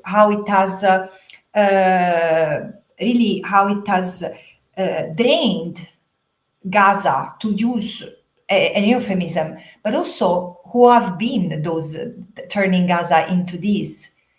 Really, people who are just a bit older than teenagers. It's something that has really risked to take something away from me. So I've had to keep everything together. And sometimes I've come across like upset because I'm upset. I say the same things over and over and over and over and over, and nothing changes. Of course you get upset, or you are asked misogynistic questions, bad-mouthing other people who are not even with us. So what keeps me going is the fact, as I've said once, that I do believe that other people's children, there is no one in life I love more than my children, my husband, and my friends, but however, my children first and foremost. And I don't think that the Palestinian children or the Israeli children are less worthy than mine.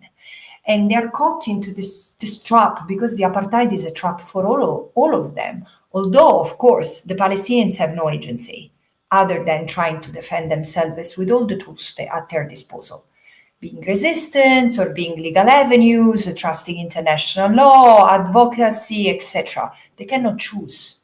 They are really the people against which the apartheid has been devised. But this is surely not a safe place for the Israelis either. So this is what keeps me going. And it's also the fact that as a European, I've always wondered, how was it possible? How was it possible that my ancestors were here when the Holocaust happened, the Holocaust of the Jews, the Roma and Sinti, and by the way, the Roma and Sinti continue to be discriminated against. Look at history. And how is it possible? How did it happen? Now I don't ask myself the question anymore. I know how it happened, because the humanization starts with us, within our societies, and it's very infectious. So I think it's because of this. I think it's necessary to speak out. Whomever has an inch of visibility, of platform, is to use it for a good cause. Well, you do that. You have been incredibly consistent and visible and relentless in keeping the Palestinian people, particularly the people of Gaza, front and center, giving other people. You said you don't have courage, but I think you have a lot of courage, particularly in the face of the incredibly vicious attacks by some of the most powerful states and organizations against you personally. Why? Because you keep front and center the Palestinian people and the people in Gaza, and you're inspiring others to do that. That's what it's about, to end this genocide, to allow people in Gaza to live, to allow Palestine to be free, and to have what other people in the world take for granted. Francesca, we're so grateful for your time and for all your work, and you've been so busy. It took a while to get. You were always willing to come. It was just a question of making it happen. And I hope we'll be able to do it again soon. And we will certainly be watching very closely your report coming out at the beginning of July, that I think will be extremely interesting. Thank you so much, Francesca. We wish you strength and power and continued courage in all that you do. Thank you so much. And you. We are in this, as 𝐓𝐡𝐞 𝐄𝐥𝐞𝐜 says, we are together. This is the last thing he told me on the phone. It's incredible. And I say that we are together. and we hope we'll hear from him personally very soon. Absolutely. Siamo oronati. Oh, that's sweet. It's so nice to be with you, and yes, please come back. Thank you. No, it's true. I was about to say something before, say, yeah, don't wait another 3 years to invite me. And then I realized, oops. No, but I was looking forward, and I mean, again, it's the honor is mutual. So thank you so much, and thank you for your incredible work, and let's continue. Thank you. Thank you so much. Arrivederci. Oh, that was great. I know we've all been looking forward to that one for a long time, and what a presence! What a formidable person. Really, and I think that I mean, the focus is on Gaza, but there have been many brilliant special rapporteurs. They are always international lawyers, and special rapporteur is just a fancy UN jargon for independent human rights expert, which is what Francesca Albanese is. She gets her mandate from the UN Human Rights Council, and unlike other UN officials who answer to the political bureaucracy, to the Secretary General and so on, she has an independent mandate to speak the truth, and I think she takes that seriously, and has been doing it in a way that is sort of, she's the right person for the right time. Yeah, she really is. Well, that was really it was overwhelming, in the sense of there's so much information, there's so many things that we can do. The need is so deep, and I think she rightly gave people, marching orders to keep protesting, to keep pressuring our governments in whatever way possible, to adhere to international law and ethics, basic human ethics, standing any way we can against this genocide and working to end it. Let's bring Jon on. Hello, Jon. Hello, guys. I hope she's sticking around for the resistance report. Yeah, I hope so too. Great interview. Yeah, really, really important. I've been waiting for that one for a while, so it's great to have her on. Yeah, absolutely, and hopefully we will again soon. Jon, give us a quick preview of what you have in store for us this week. We have resistance operations from the very far south all the way to the north of the Gaza Strip. It's Nora's coverage, excellent newscast, and Francesca talking about all of the other aspects of this genocide. Doesn't get much coverage, the resistance, but it's ongoing, and there was upwards of 50 operations this week, which is an operational tempo that we haven't seen in some time. So while everything is framed as the destruction and defeat, we're not seeing that from the resistance. So I'm looking forward to giving you guys the update about what's going on this week. We'll take it away. Thanks, Jon. Let's do it. All right, so you are watching and listening to the Electronic Intifada. I am Jon Elmer. This is the Resistance Report for day 615 of this war. As always, we're going to start with the maps, get our grounding here. We are using these United Nations Office for the Coordination of Humanitarian Affairs maps because they show the kill zones. There's not really any better word for it than that. 82% of the Gaza Strip are within Israeli militarized zones under displacement orders, or have been completely evacuated of its population, like down in the south that you see in Rafah. You can see the push is happening in Khan Yunis, and Israel's attempting to create 3 enclaves. Gaza City, that you can see up there in the north, where it says Gaza, that's Gaza City. Deir al-Balah in the middle camps area is going to be one. And then the Mawasi coast, which is the sand dunes along the coast in front of the Khan Yunis refugee camp, which used to be the Gush Katif settlements, that are the 3 enclaves that's what Israel's push is for. Again, we always say that these are Israel's plans. We've had many plans. We all remember back to the general's plan, which was to push everybody out of the north of Gaza. That didn't happen. The population didn't leave. The population has a vote. The resistance has a vote.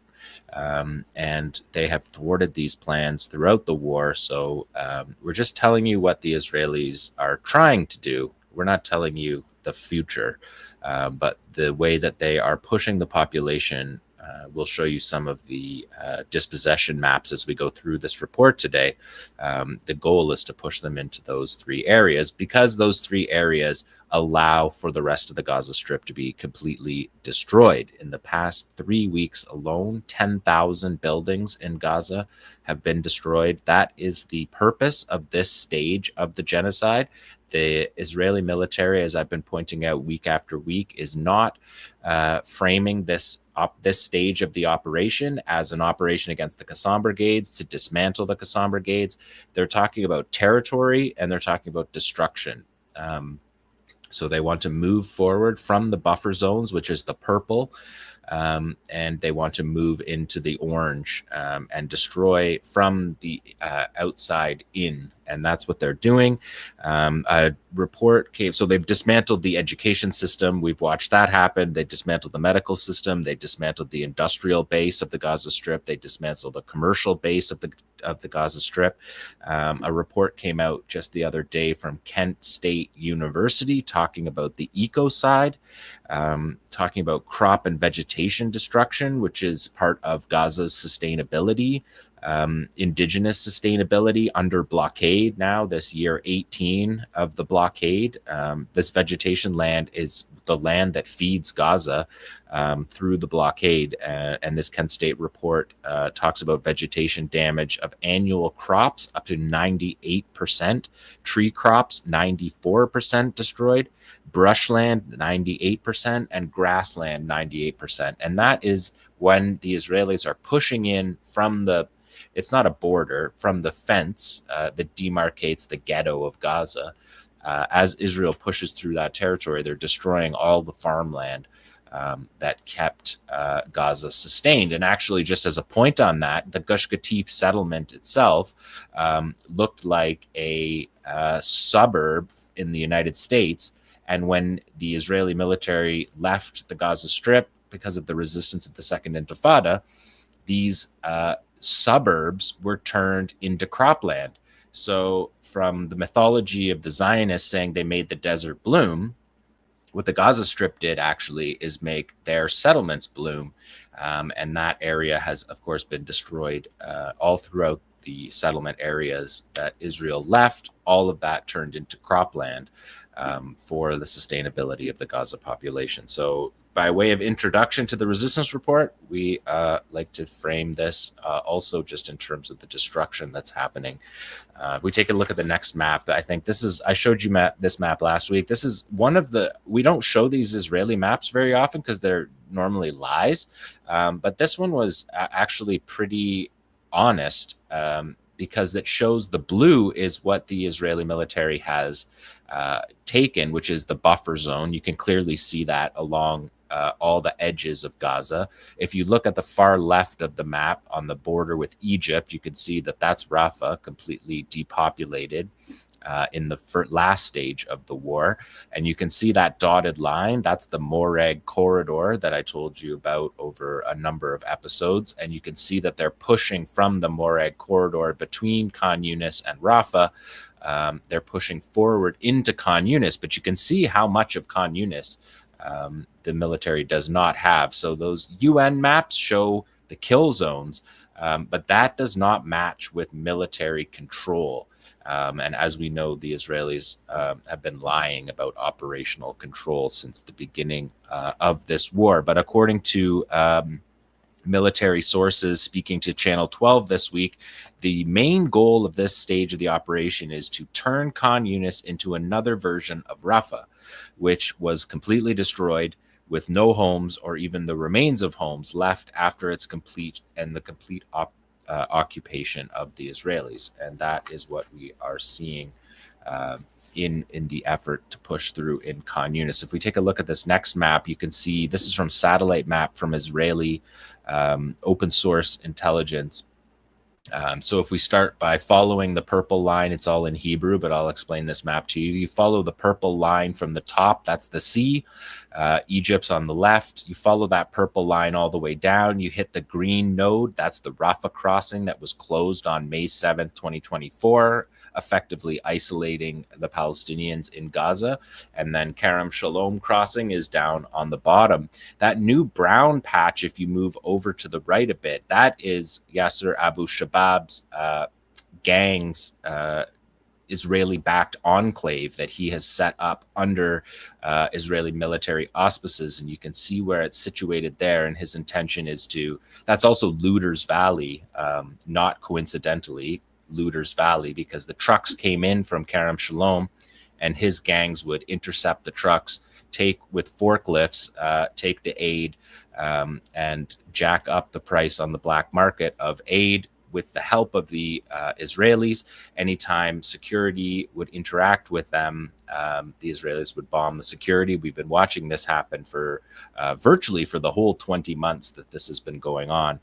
But you can see his enclave in Rafah that he has been telling people that they can move to that enclave if they pass through Israeli security checks. That hasn't happened yet, but we'll keep our eyes on that. And then if you follow up from that brown across that line, which is the Morag corridor again, you see the three blue nodes. Those are the aid distribution sites that Nora described in her news report, that are the deadliest places in Gaza for any Palestinian in Gaza, are these aid distribution points. There's two in Tel al-Sultan in the western end of Rafah, and there's one just above the Morag corridor there. And you can also see that the yellow shading is satellite mapping of Israeli troop movements. So in the center there is Khan Yunis. So you're looking at Khan Yunis, and then up on the coast, that is Mawasi. So giving you an idea of where the Israelis are at this point, and the fact that these open source guys have put this, that Yasser Abu Shabab's gang, mercenary gang, collaborator gang, you can see where his spot is. We're going to go next. There's audio in this. I wanted to leave the audio in this operation. This is a Yasin strike by the Qassam brigades in Khan Yunis this week against a D9 armored bulldozer. You're going to watch this bulldozer working.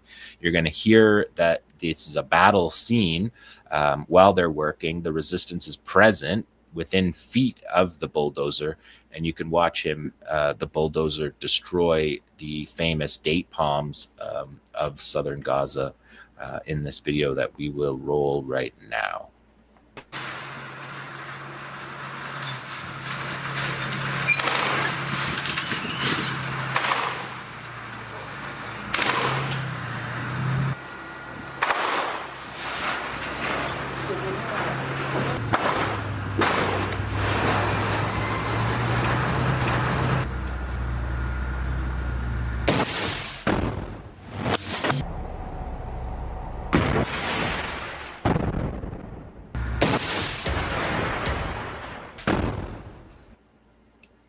They don't miss. They are very accurate with the Yasin 105, as we have been seeing all throughout this war, and that bulldozer got it. It's unclear if that's a manned bulldozer, but you can see what they're doing. They're just destroying literally anything. These are makeshift homes. These are shacks in some cases, destroying the trees, destroying the wildlife, or the growth, the flora, all over, all through this, pushing forward from the edge of Khan Yunis into the center of Khan Yunis. We'll see how far they get. Haaretz reported this week that these operations, not this one, this is a military operation, but they reported this week that the IDF's clearing operations in the buffer zone are being carried out by civilian contractors who demolish houses and are paid according to the number of houses they manage to take down each day. So that's from Haaretz on June 8th. They have a quota system where they're paid by the number of houses they destroy. So genocide for piecemeal payment. So there's a number of operations in Khan Yunis, almost 30 in the last week since you last saw me, 30 operations. Yesterday, there was 2 Israeli soldiers inside a tank hit by a Yasin 105 who were seriously wounded, and 2 others that were hit by a single, according to the Qassam, the IDF field report said 2 soldiers were sniped in Khan Yunis. The Qassam field report says that it was a single sniper. So we might have a video coming up of the twin hits, 1 bullet, 2 soldiers. That's what it looks like based on the field reports out of Khan Yunis this week. If we take a look at this next operation, this was a significant operation that the Israelis talked about all week in the media. It was on Friday of last week in Bani Suhaila in Khan Yunis. This is an area where the Israeli military 14 months ago told us they had dismantled the Qassam battalion in the area, which we've been reporting all throughout this war is ridiculous. They call it combat effectiveness, and they put the term at 70%. If you degrade the Qassam battalion by 30% down to 60 to 70% combat effectiveness, they say they defeated the brigade, the battalion, which is just clearly not the case. So this was a significant IED operation that had a lot of people talking in Khan Yunis on Friday morning because there was heavy gunfire. There was a lot of helicopters. There was helicopter gunships as cover for the medevacs. And this was a significant operation. The Israelis talked about it all week because the military is wanting them to, the troops to go slowly, to go carefully. They're not supposed to be battling Qassam. They're supposed to be moving and destroying houses and taking territory. So they're trying to not fight with Qassam, according to Netanyahu, according to the chief of staff. But this house was booby-trapped. The Maglan and Yahalom Special Forces Maglan Commando Unit and Yahalom Special Forces Tunnel Engineering Unit got hit by a Qassam IED that vaporized the entire team, according to the mother who reported it. The Israelis spent many hours in Khan Yunis trying to extract the bodies from the rubble, and the mother here is testifying that they did never find the body of the soldiers, that he was named by or recognized by DNA after this operation. The Israeli army radio this week said 8 soldiers were killed in the Gaza Strip, and that of the 18 soldiers that they have acknowledged, they don't acknowledge all their soldiers. Some special forces soldiers don't get acknowledged. We've seen this throughout the war, and the number of wounded was also really underplayed this week. They don't match their field reports, but Haaretz ventured dozens were wounded this week, and we could see that all throughout Gaza. Of the 18 soldiers that have been killed, 12 of them have been killed by IEDs, so these are set up in homes. And Abu Ubaidah spoke to this on Friday, and he said in a message that our fighters continue to hurl the stones of David at Gideon's chariots. That's the name. Stones of David is the name of Qassam's operations right now, and Gideon's chariots is the name of the IDF operation. So he said, our fighters continue to hurl the stones of David at Gideon's chariots, striking down the arrogance of the occupation until it is vanquished. With their heroism, they ascribed the triumph of the faithful and the oppressed over the arrogant and tyrannical. The losses inflicted upon the occupation today in Khan Yunis and Jabalia are but a continuation of a series of precision operations, a model of what awaits the occupying forces wherever they set foot in Gaza. The enemy public has 2 choices: force their leadership to end this genocidal war, or prepare to receive more of your sons in coffins. Netanyahu said a few minutes later that it was a sad and difficult day for Israel. The defense minister spoke up about the Khan Yunis operation and said soldiers from our finest units were killed.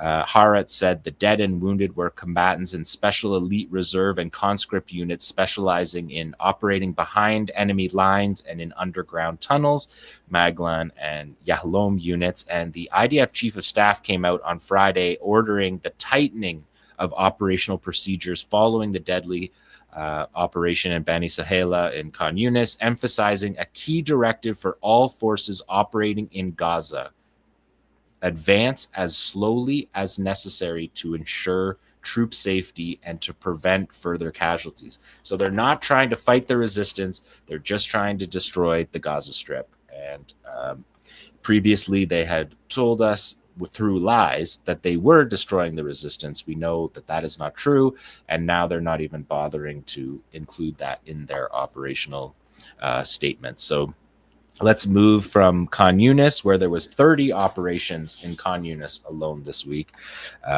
And let's go to Gaza City. This is the north. The map, looking at the north again, that's just the downtown Gaza City is the only area not covered in this shoot to kill order. And as Nora reported in her newscast, that doesn't mean that there's not airstrikes in Gaza City massacring people in school shelters or in their tents that are set up, because they were all week.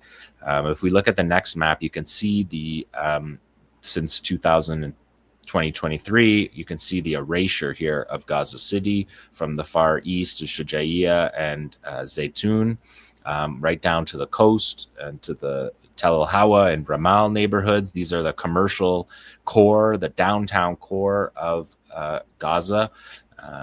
This is basically completely erased down to the harbor. You can see the harbor there. And the harbor today is a tent city. People are even out on the jetty in tents for the erasure of Gaza. We can take a look at the next map. Is another one of these evacuation notices of the Shujaiya neighborhood. You can see these are mass. Everything red has been given evacuation orders, pushing them into smaller and smaller areas. I keep these maps in here for history, because these maps are going to be in the genocide trials. Israel believes that these maps give them plausible deniability for moving the civilian population, but what they do is they show the scale-by-scale genocide that is happening. Let's take a look at number 9. This is a 𝐓𝐡𝐞 𝐄𝐥𝐞𝐜 operation. You can see these are United States provided anti-tank mines that 𝐓𝐡𝐞 𝐄𝐥𝐞𝐜 is using in a return to sender operation. The fighters are burying it. They are saying a Quranic verse that prepare your forces against them. And the fighter says, we are preparing our forces now. And he said, with the support of God, we will succeed. There's gunfire all throughout this track, but you can see that this Humvee is going to expose himself with the light, and the fighters are going to trigger that IED that was buried in the road, made up of Israeli anti-tank mines that are used to destroy houses. When the vehicle passes over, you can see the light there. It's going to get hit by this IED made up of Israeli mines that are used to do the destruction from the maps that I just showed you. There's also a Shujaiya mortar operation this week that wounded 2 soldiers. And last week I told you about that ninja operation in Shujaiya, where the fighter came out from a tunnel through the alley, ambushed Israeli soldiers. He killed one and seriously wounded another, and got back through the alleys, down through the tunnel, and returned to his base safely, while there was helicopter gunships overhead escorting the troops, and the troops didn't lay eyes on him. There had no field report for that, but the field report came a couple days later, and the Qassam brigades claimed that operation. Unsurprisingly, that they said after returning from their combat lines, fighters confirmed the elimination of 2 Israeli soldiers from point-blank range on Al-Nazaz Street, east of the Shujaiya neighborhood. So even though that neighborhood is completely demolished, the resistance is still there fighting. And we've seen this before for operational security reasons, that they are not releasing the field reports right away. Shujaiya is one of those areas that they have been careful about the field reports, and sometimes they come out days later. So moving a little further north, there was 8 operations this week in the Jabalia refugee camp, a little further north from Gaza City.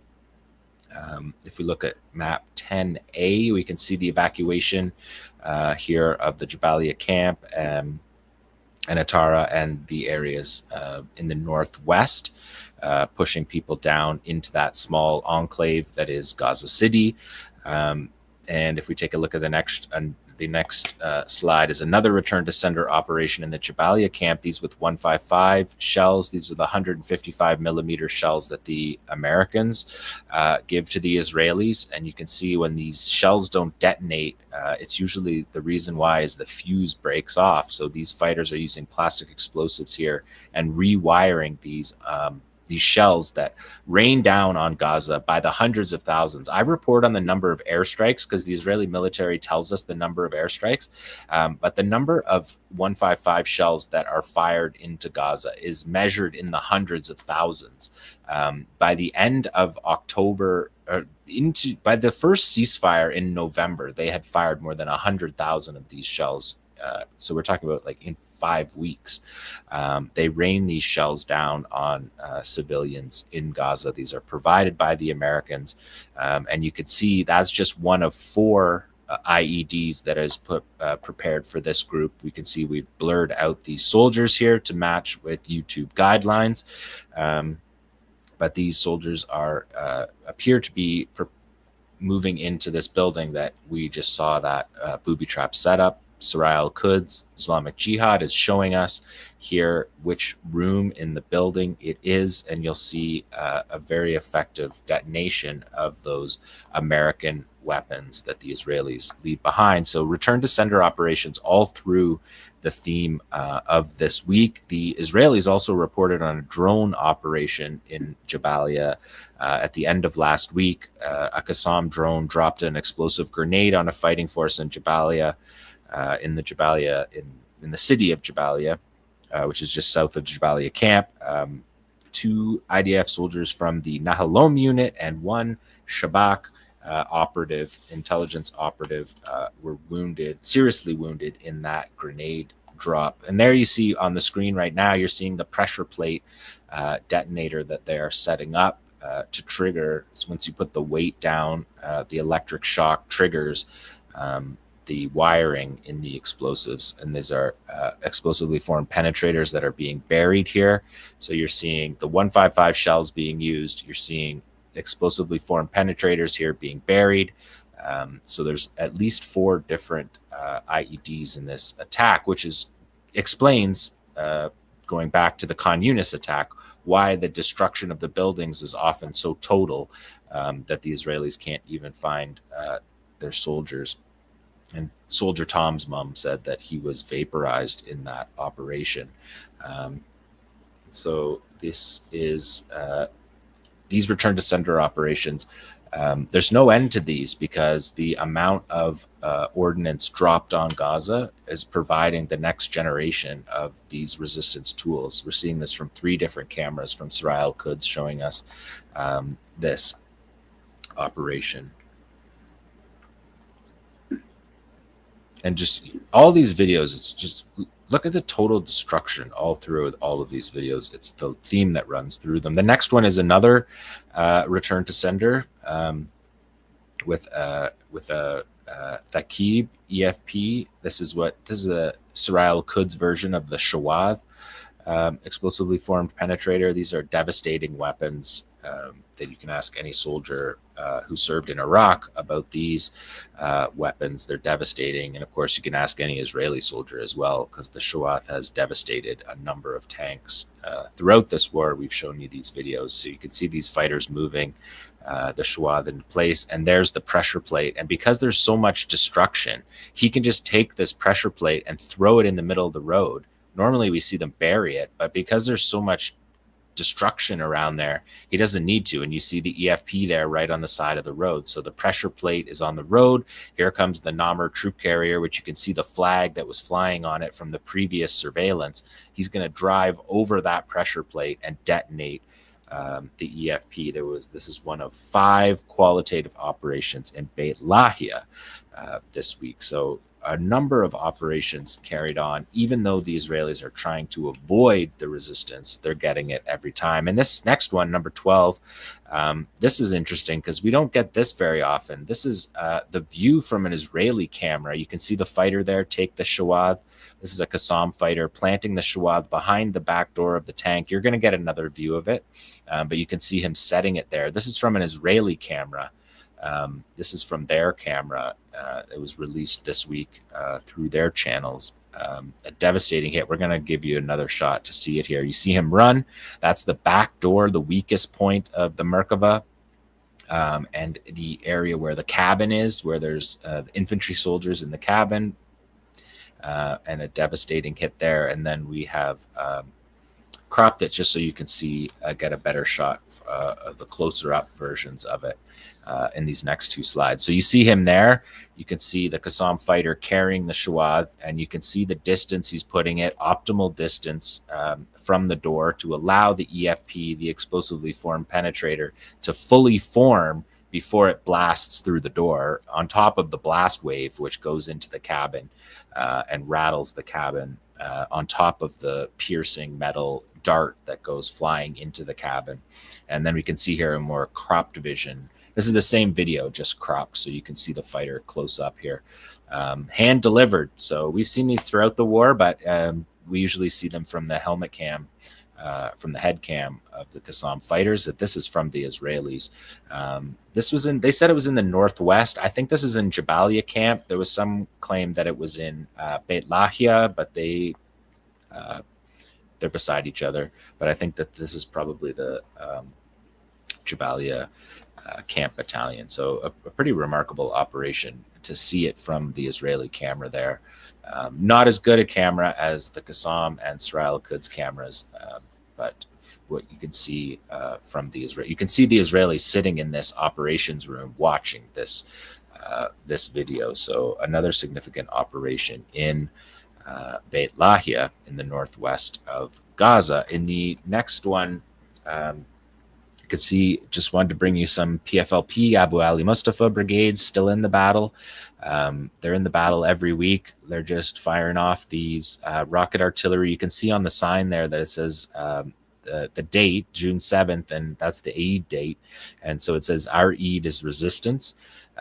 And you can see the date on it, and this was published the next day. So you're still seeing the command and control, you're still seeing their communications functioning, and you still see these smaller groups still on the battlefield doing what they have done throughout the war, provide auxiliary operations, rocket artillery, mortars, and they're staying in the battle still. So they haven't, the Israelis haven't defeated even the smallest of the resistance groups, and they are still on the front lines of this battle. This is in Beit Lahia, and you can see that's the 107 millimeter rocket artillery fired at Israeli positions, just behind from their rear positions. And you can see the next slide is 𝐓𝐴 𝐤𝐿 firing the famous 𝐓𝐡𝐞 rocket that you just saw there, built in Gaza. These were the first weapons that the resistance had that could exit Gaza, that could reach the settlements in Gaza at the turn of the century. And you can see them there. And these were fired at Ashkelon, which is of course significant because the previous owners of the houses in the area of Ashkelon, Majdal, are the refugees in Gaza. Many of the fighters, our families, are from that area, so it's always potent when they fire their rockets into Ashkelon, which is just north of the Gaza Strip. And I just wanted to bring you up to date with Yemen. Take a look at this video. Salute Yahya Sari and the Yemeni Armed Forces.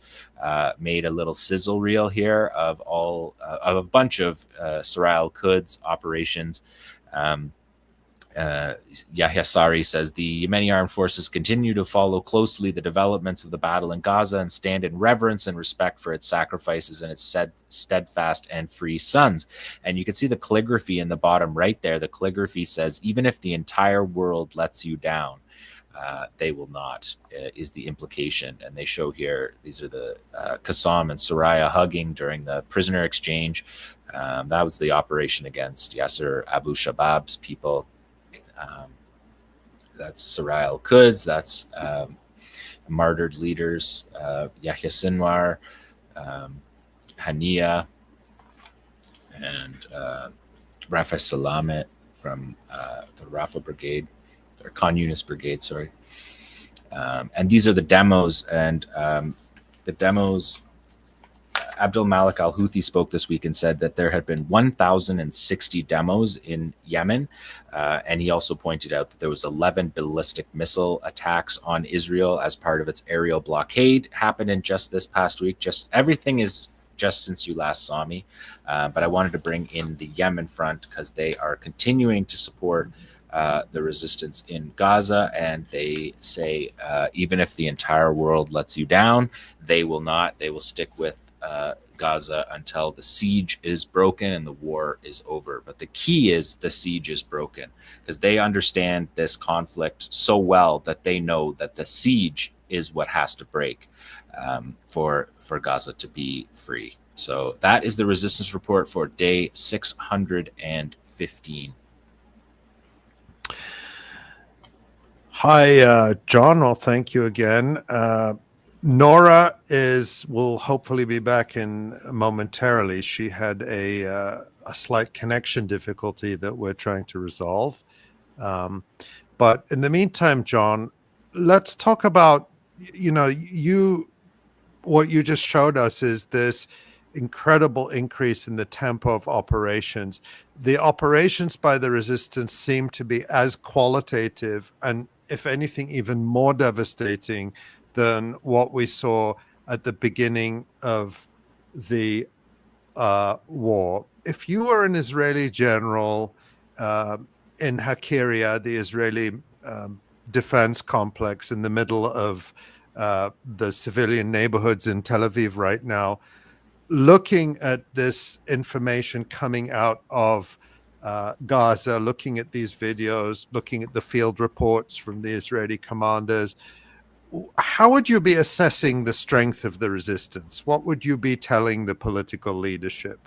That they can't defeat them. And I think that that's why they have to move the goalposts from defeating the resistance to destroying Gaza and making it unlivable, because they can't defeat the resistance. Even their own intelligence has the number of fighters in Qassam as more than when the war began.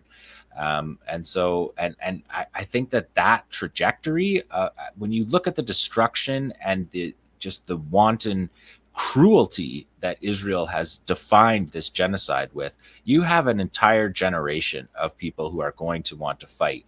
They're seeing on their phones, the same as we are, these resistance operations, and they see them as heroes. No matter what political affiliation people are from, they see the fighters as heroes for their people, and they want to join.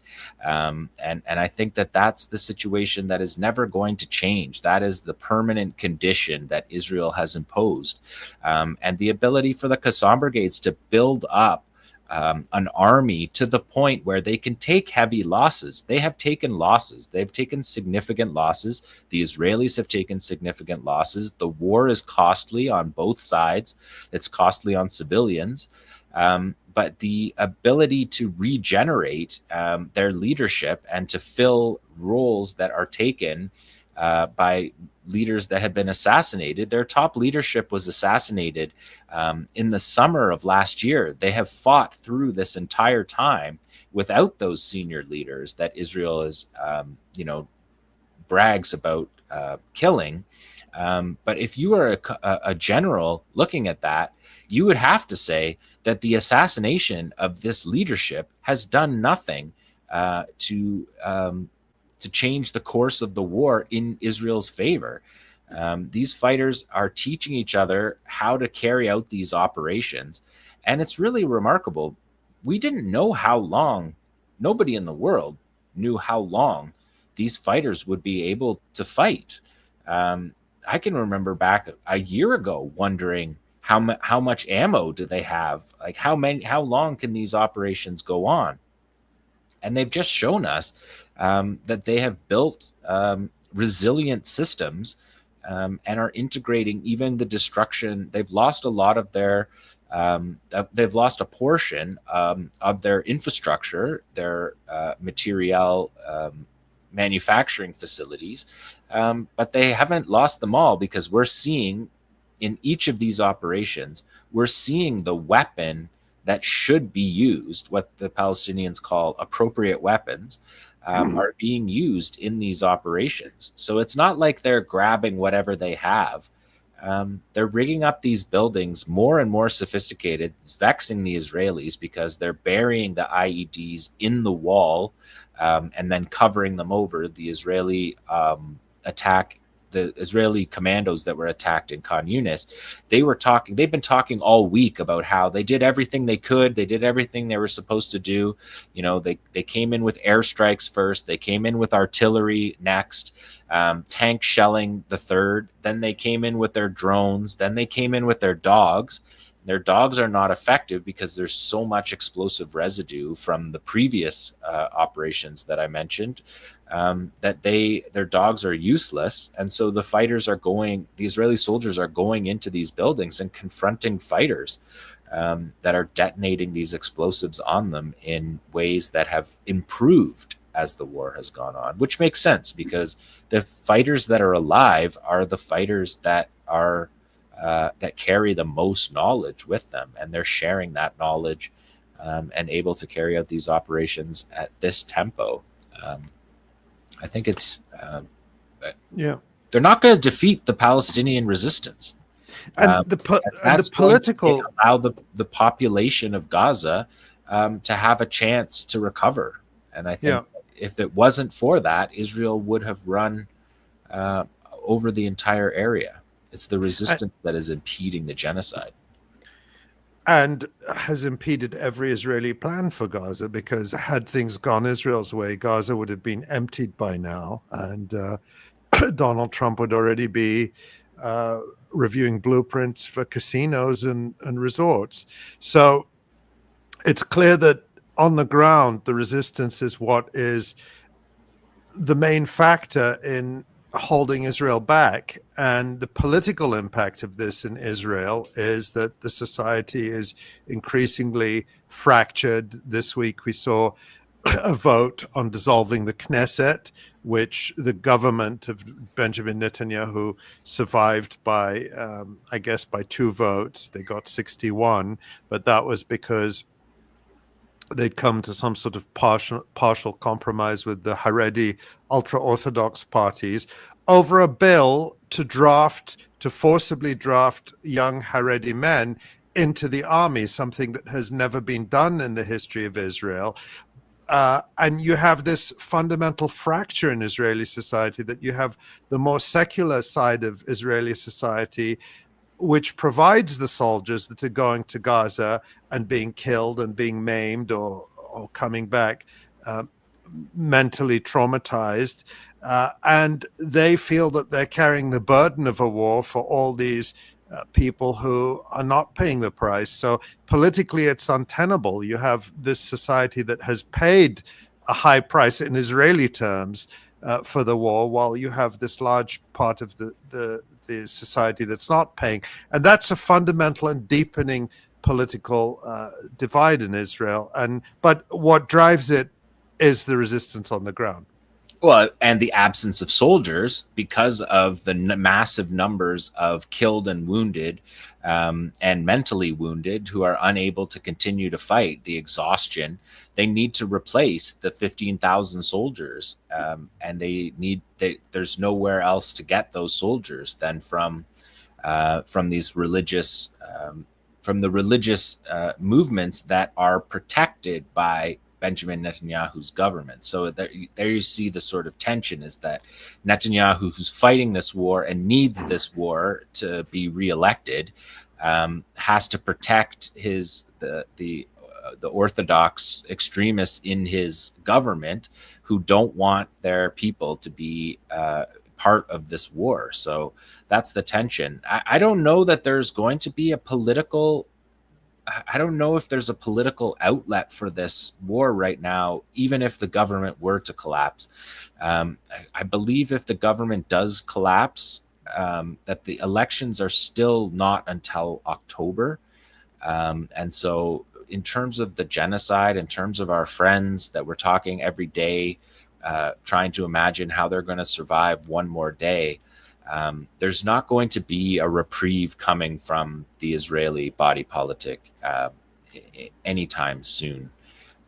So I think that, yeah, that's one thing to keep in mind, the amount of time.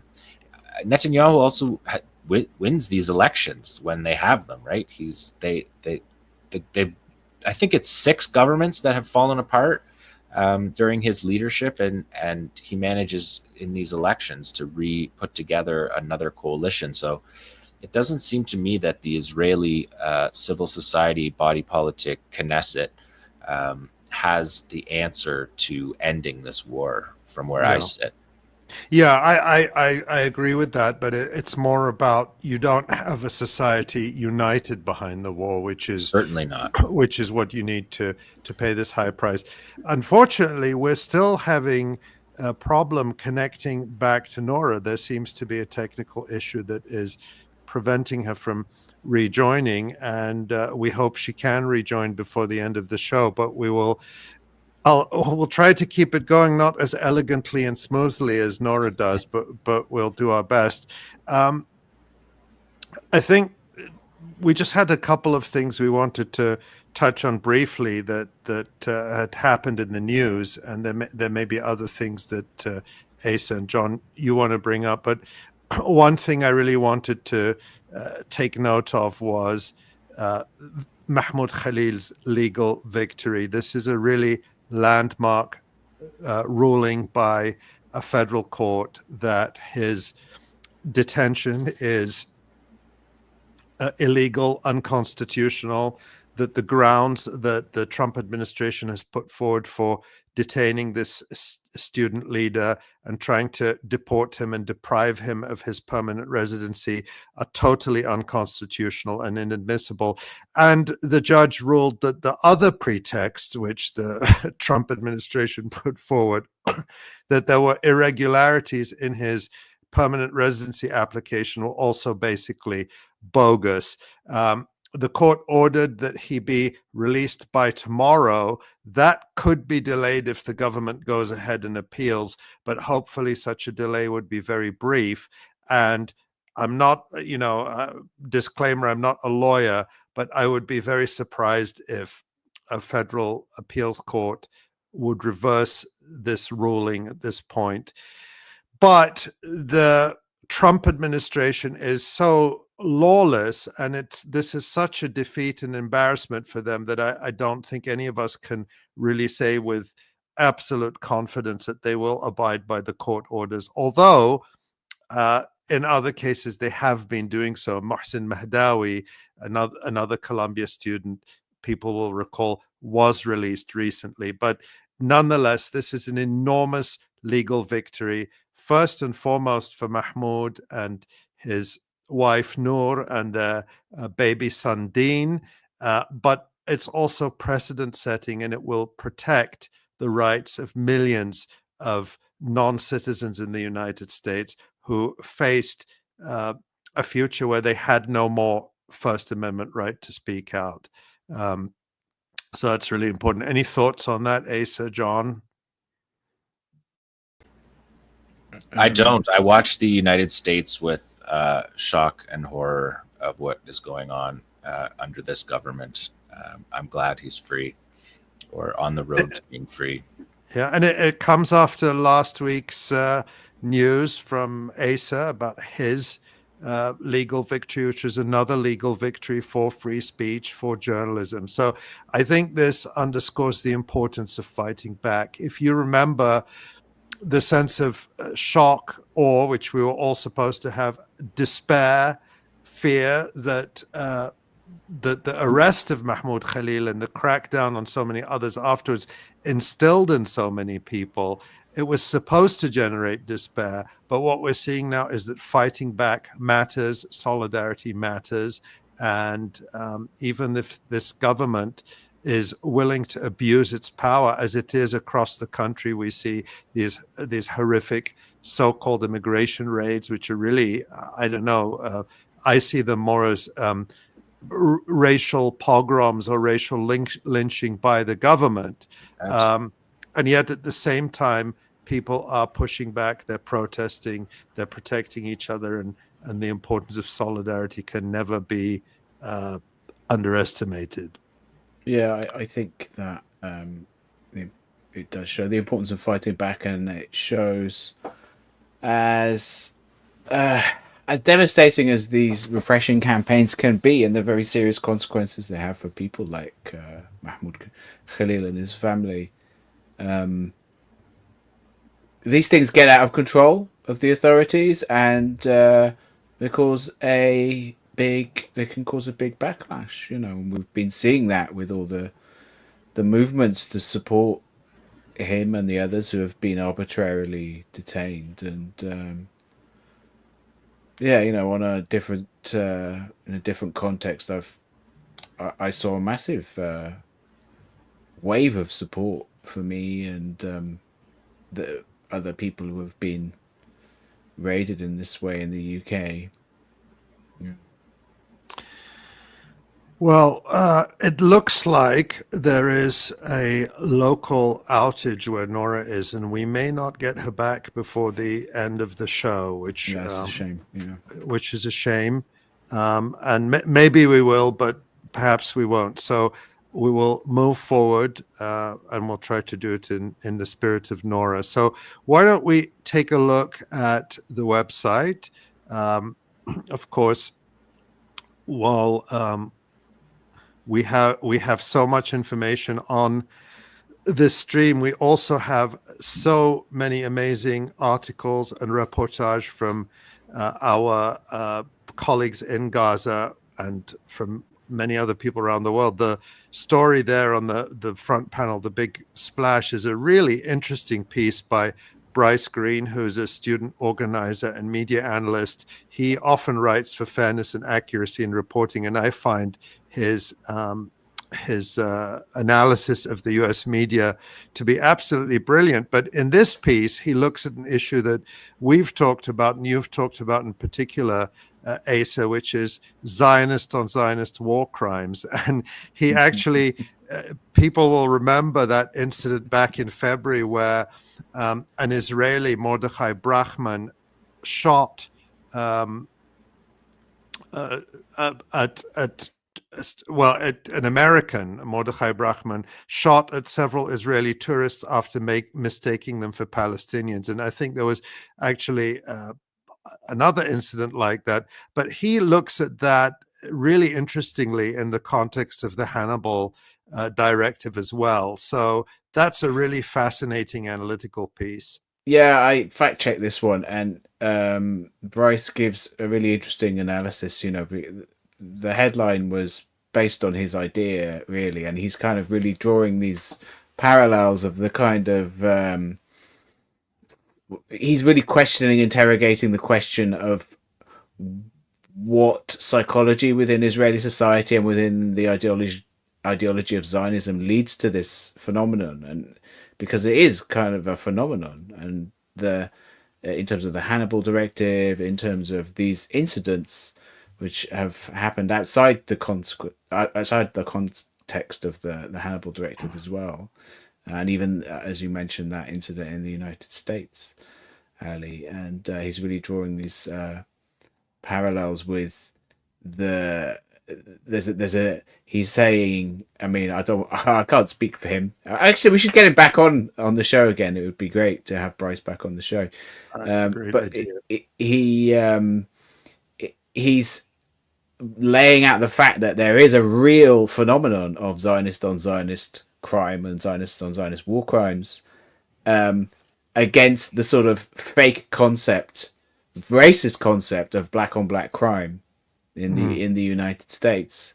So yeah, it's a great piece. And I think it also ties back to really what Jon is showing us week after week. And I'm one of the many people who I know that many people in our audience also watch the SITREPs, the situation reports by Justin Poder, and John is often a guest on Justin's SITREPs. But in one of his recent SITREPs, I think the most recent one, Justin made this point that the Israelis are just willing to sacrifice their army and their soldiers to continue this war with no purpose. And Justin also put that in the context of the Hannibal Directive, that at every level, the Israelis are content to die by collective suicide.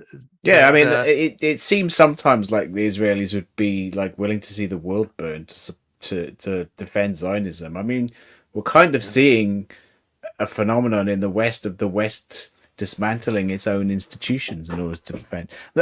We've talked about this periodically, haven't we? Like the latest phenomenon of this is just another small expression of it. I didn't prepare a link for this, but the Oxford Union, this sort of bourgeois student debating society, is now saying that it's the trustees are threatening to basically dissolve the student union rather than reinstitute the full video of Susan Abu Hawa, her debate that she had recently. They edited it after. Yeah. They edited the video after publication to remove some of the and that Oxford Union is hundreds of years old, so it shows that. Well, anyway, this is a fascinating piece by Bryce, and it connects to a lot of other discussions we've had. A couple of other things I'll point to quickly. Our colleague David Cronin has just published a piece. He does really good investigative work, particularly focused on the complicity of the European Union. And he has found that Ursula von der Leyen, the president of the European Commission, completely ignored a formal request from Ireland and Spain that the EU, the European Commission, which is effectively the executive arm of the European Union, advise on measures that could be taken to hold Israel accountable and to advise on whether Israel was violating its human rights agreements with the EU. So it really does. So what the documents that David has uncovered really show this deliberate high-level complicity, and that's another really important piece of journalism by David that I'm really glad we could publish. And Dave always gets the documents. He does, and I shouldn't say too much, but he's a master of using freedom of information requests, because I know that I've done freedom of information requests in multiple jurisdictions. You've done them too, Asa. Sometimes we've done them together. And the bureaucrats who process these are really good at finding loopholes and finding ways to deny you the documents you're asking for. And David is very good at getting the things that they don't necessarily want us to see. So, of course, we continue to publish, and we're very proud to publish the pieces by our writers in Gaza. We've got two features right there on the front page, one by Hud Nassar, Teaching Hope in a Tent, about the continued, Palestinians are not giving up on the education of their children, even amid this genocide. And so Hud's piece is about the efforts to educate children in this really unspeakable, unbearable situation, and the effect it's having on children, the effort to support them. It's a really moving piece. And there's also the piece by Noor Yaqoubi there about just with people being displaced constantly and being squeezed into smaller and smaller areas, it just seems that people are trying to survive in impossible circumstances. And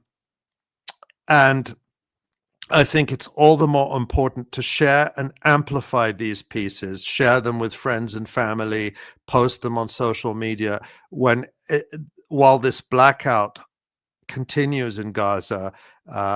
remember what our friends and colleagues are telling us in Gaza. Don't stop talking about us. And one way you can help people in Gaza speak for themselves is to share these pieces. And another thing I want to point to is the Palestine in Pictures feature, which is something that we have resumed recently. Our colleague Maureen Claire Murphy does a brilliant job collecting incredibly powerful photos by journalists in Palestine. These are a lot of them are from Gaza, but also from the West Bank, which, as Francesca Albanese said, we need to talk about the West Bank. And Maureen combines that with this really comprehensive text reporting on what has happened over the month. And these photos just really bring home the reality in a way that I think is often, I've said this before, even more powerful than video. So that's another incredible piece of journalism, a resource that I hope people will look at and also share. So that's just a few of the of what we published on the Electronic Intifada. Of course, we always want people to visit the site, to sign up. If you look in the top left corner there, you see Get Updates. You can sign up to get our email where you'll be informed of upcoming live streams, and you'll get our daily newsletter with links to all our news stories. And we are, of course, very grateful that we can do all this work, everything you see, the live stream, the news report Nora does, the investigations we do, Jon's incredible analysis. All of this is supported by viewers, listeners, and readers like you. And we couldn't do it without you. And of course, we're very proud that we continue to support our contributors in Gaza, and we will continue to do that thanks to your support. So if you want to do that, you can, of course, do so by going to the website and hitting that donate now button. Of course, only do it if you have something to spare. And what you're doing by giving, if you have some money to spare, you are making this available to everyone, because unlike other publications, we don't have a paywall. You don't have to subscribe. Everything we publish will always be free to everyone all over the world forever. And that's only thanks to generous people like you. And I want to shout a few out. I didn't do that last week, but this week I'm going to do it. We have had some gifts from wonderful people. I'm just going to use first names, but I just want to thank Halima, Daniel, Andreas, Mariana, Nancy, Artur, Lynn, Feroz, Gisela, Diana, Anton, Angie, Richard, Laura, and Ioannis are just a few of the really generous people who make all our work possible. So thank you so much to everyone. And Nora mentioned at the beginning that there will be no live stream for the next 2 Thursdays. So next week and the week after, we won't be here in the live stream. We will be back on July 3rd, but we will not be completely absent. Asa, do you want to say? Well, of course, the website. So if you miss us, be sure to be reading the website. But Asa, we are going to have some special reports, interviews coming up on the YouTube channel. Do you want to say more about that? Yeah, we'll have some more episodes. We'll have our standalone episodes on the podcast that will be released on the YouTube channel and all the other platforms that we're on. We're planning next week to have an interview with Mohammed Shaheda, who will be, familiar from his very active commentary on X/Twitter and many other news channels, giving some really interesting insights. And we will be specifically discussing with him the topic that one of the topics we discussed last week, and with Francesca earlier in this week's stream, specifically the issue of the Yasser Abu Shabab network or group that the former Israeli defense minister last week revealed Israel had been arming, and we kind of already knew that, but Avigdor Lieberman confirmed that Israel had been arming it, and it, as we said, as we've discussed, it seems to be a way to kind of promote chaos and instability within Palestinian society. So we'll be,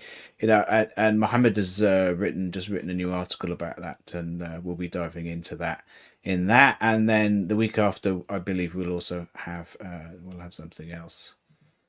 So we won't be away, but we won't have the live stream. Yeah, it's just the live stream that's going to be off for 2 weeks, but the Electronic Intifada is not going anywhere. And yeah, stay tuned to the YouTube channel, to our other platforms, and we will have some really interesting journalism coming up for you. So in the meantime, everyone look after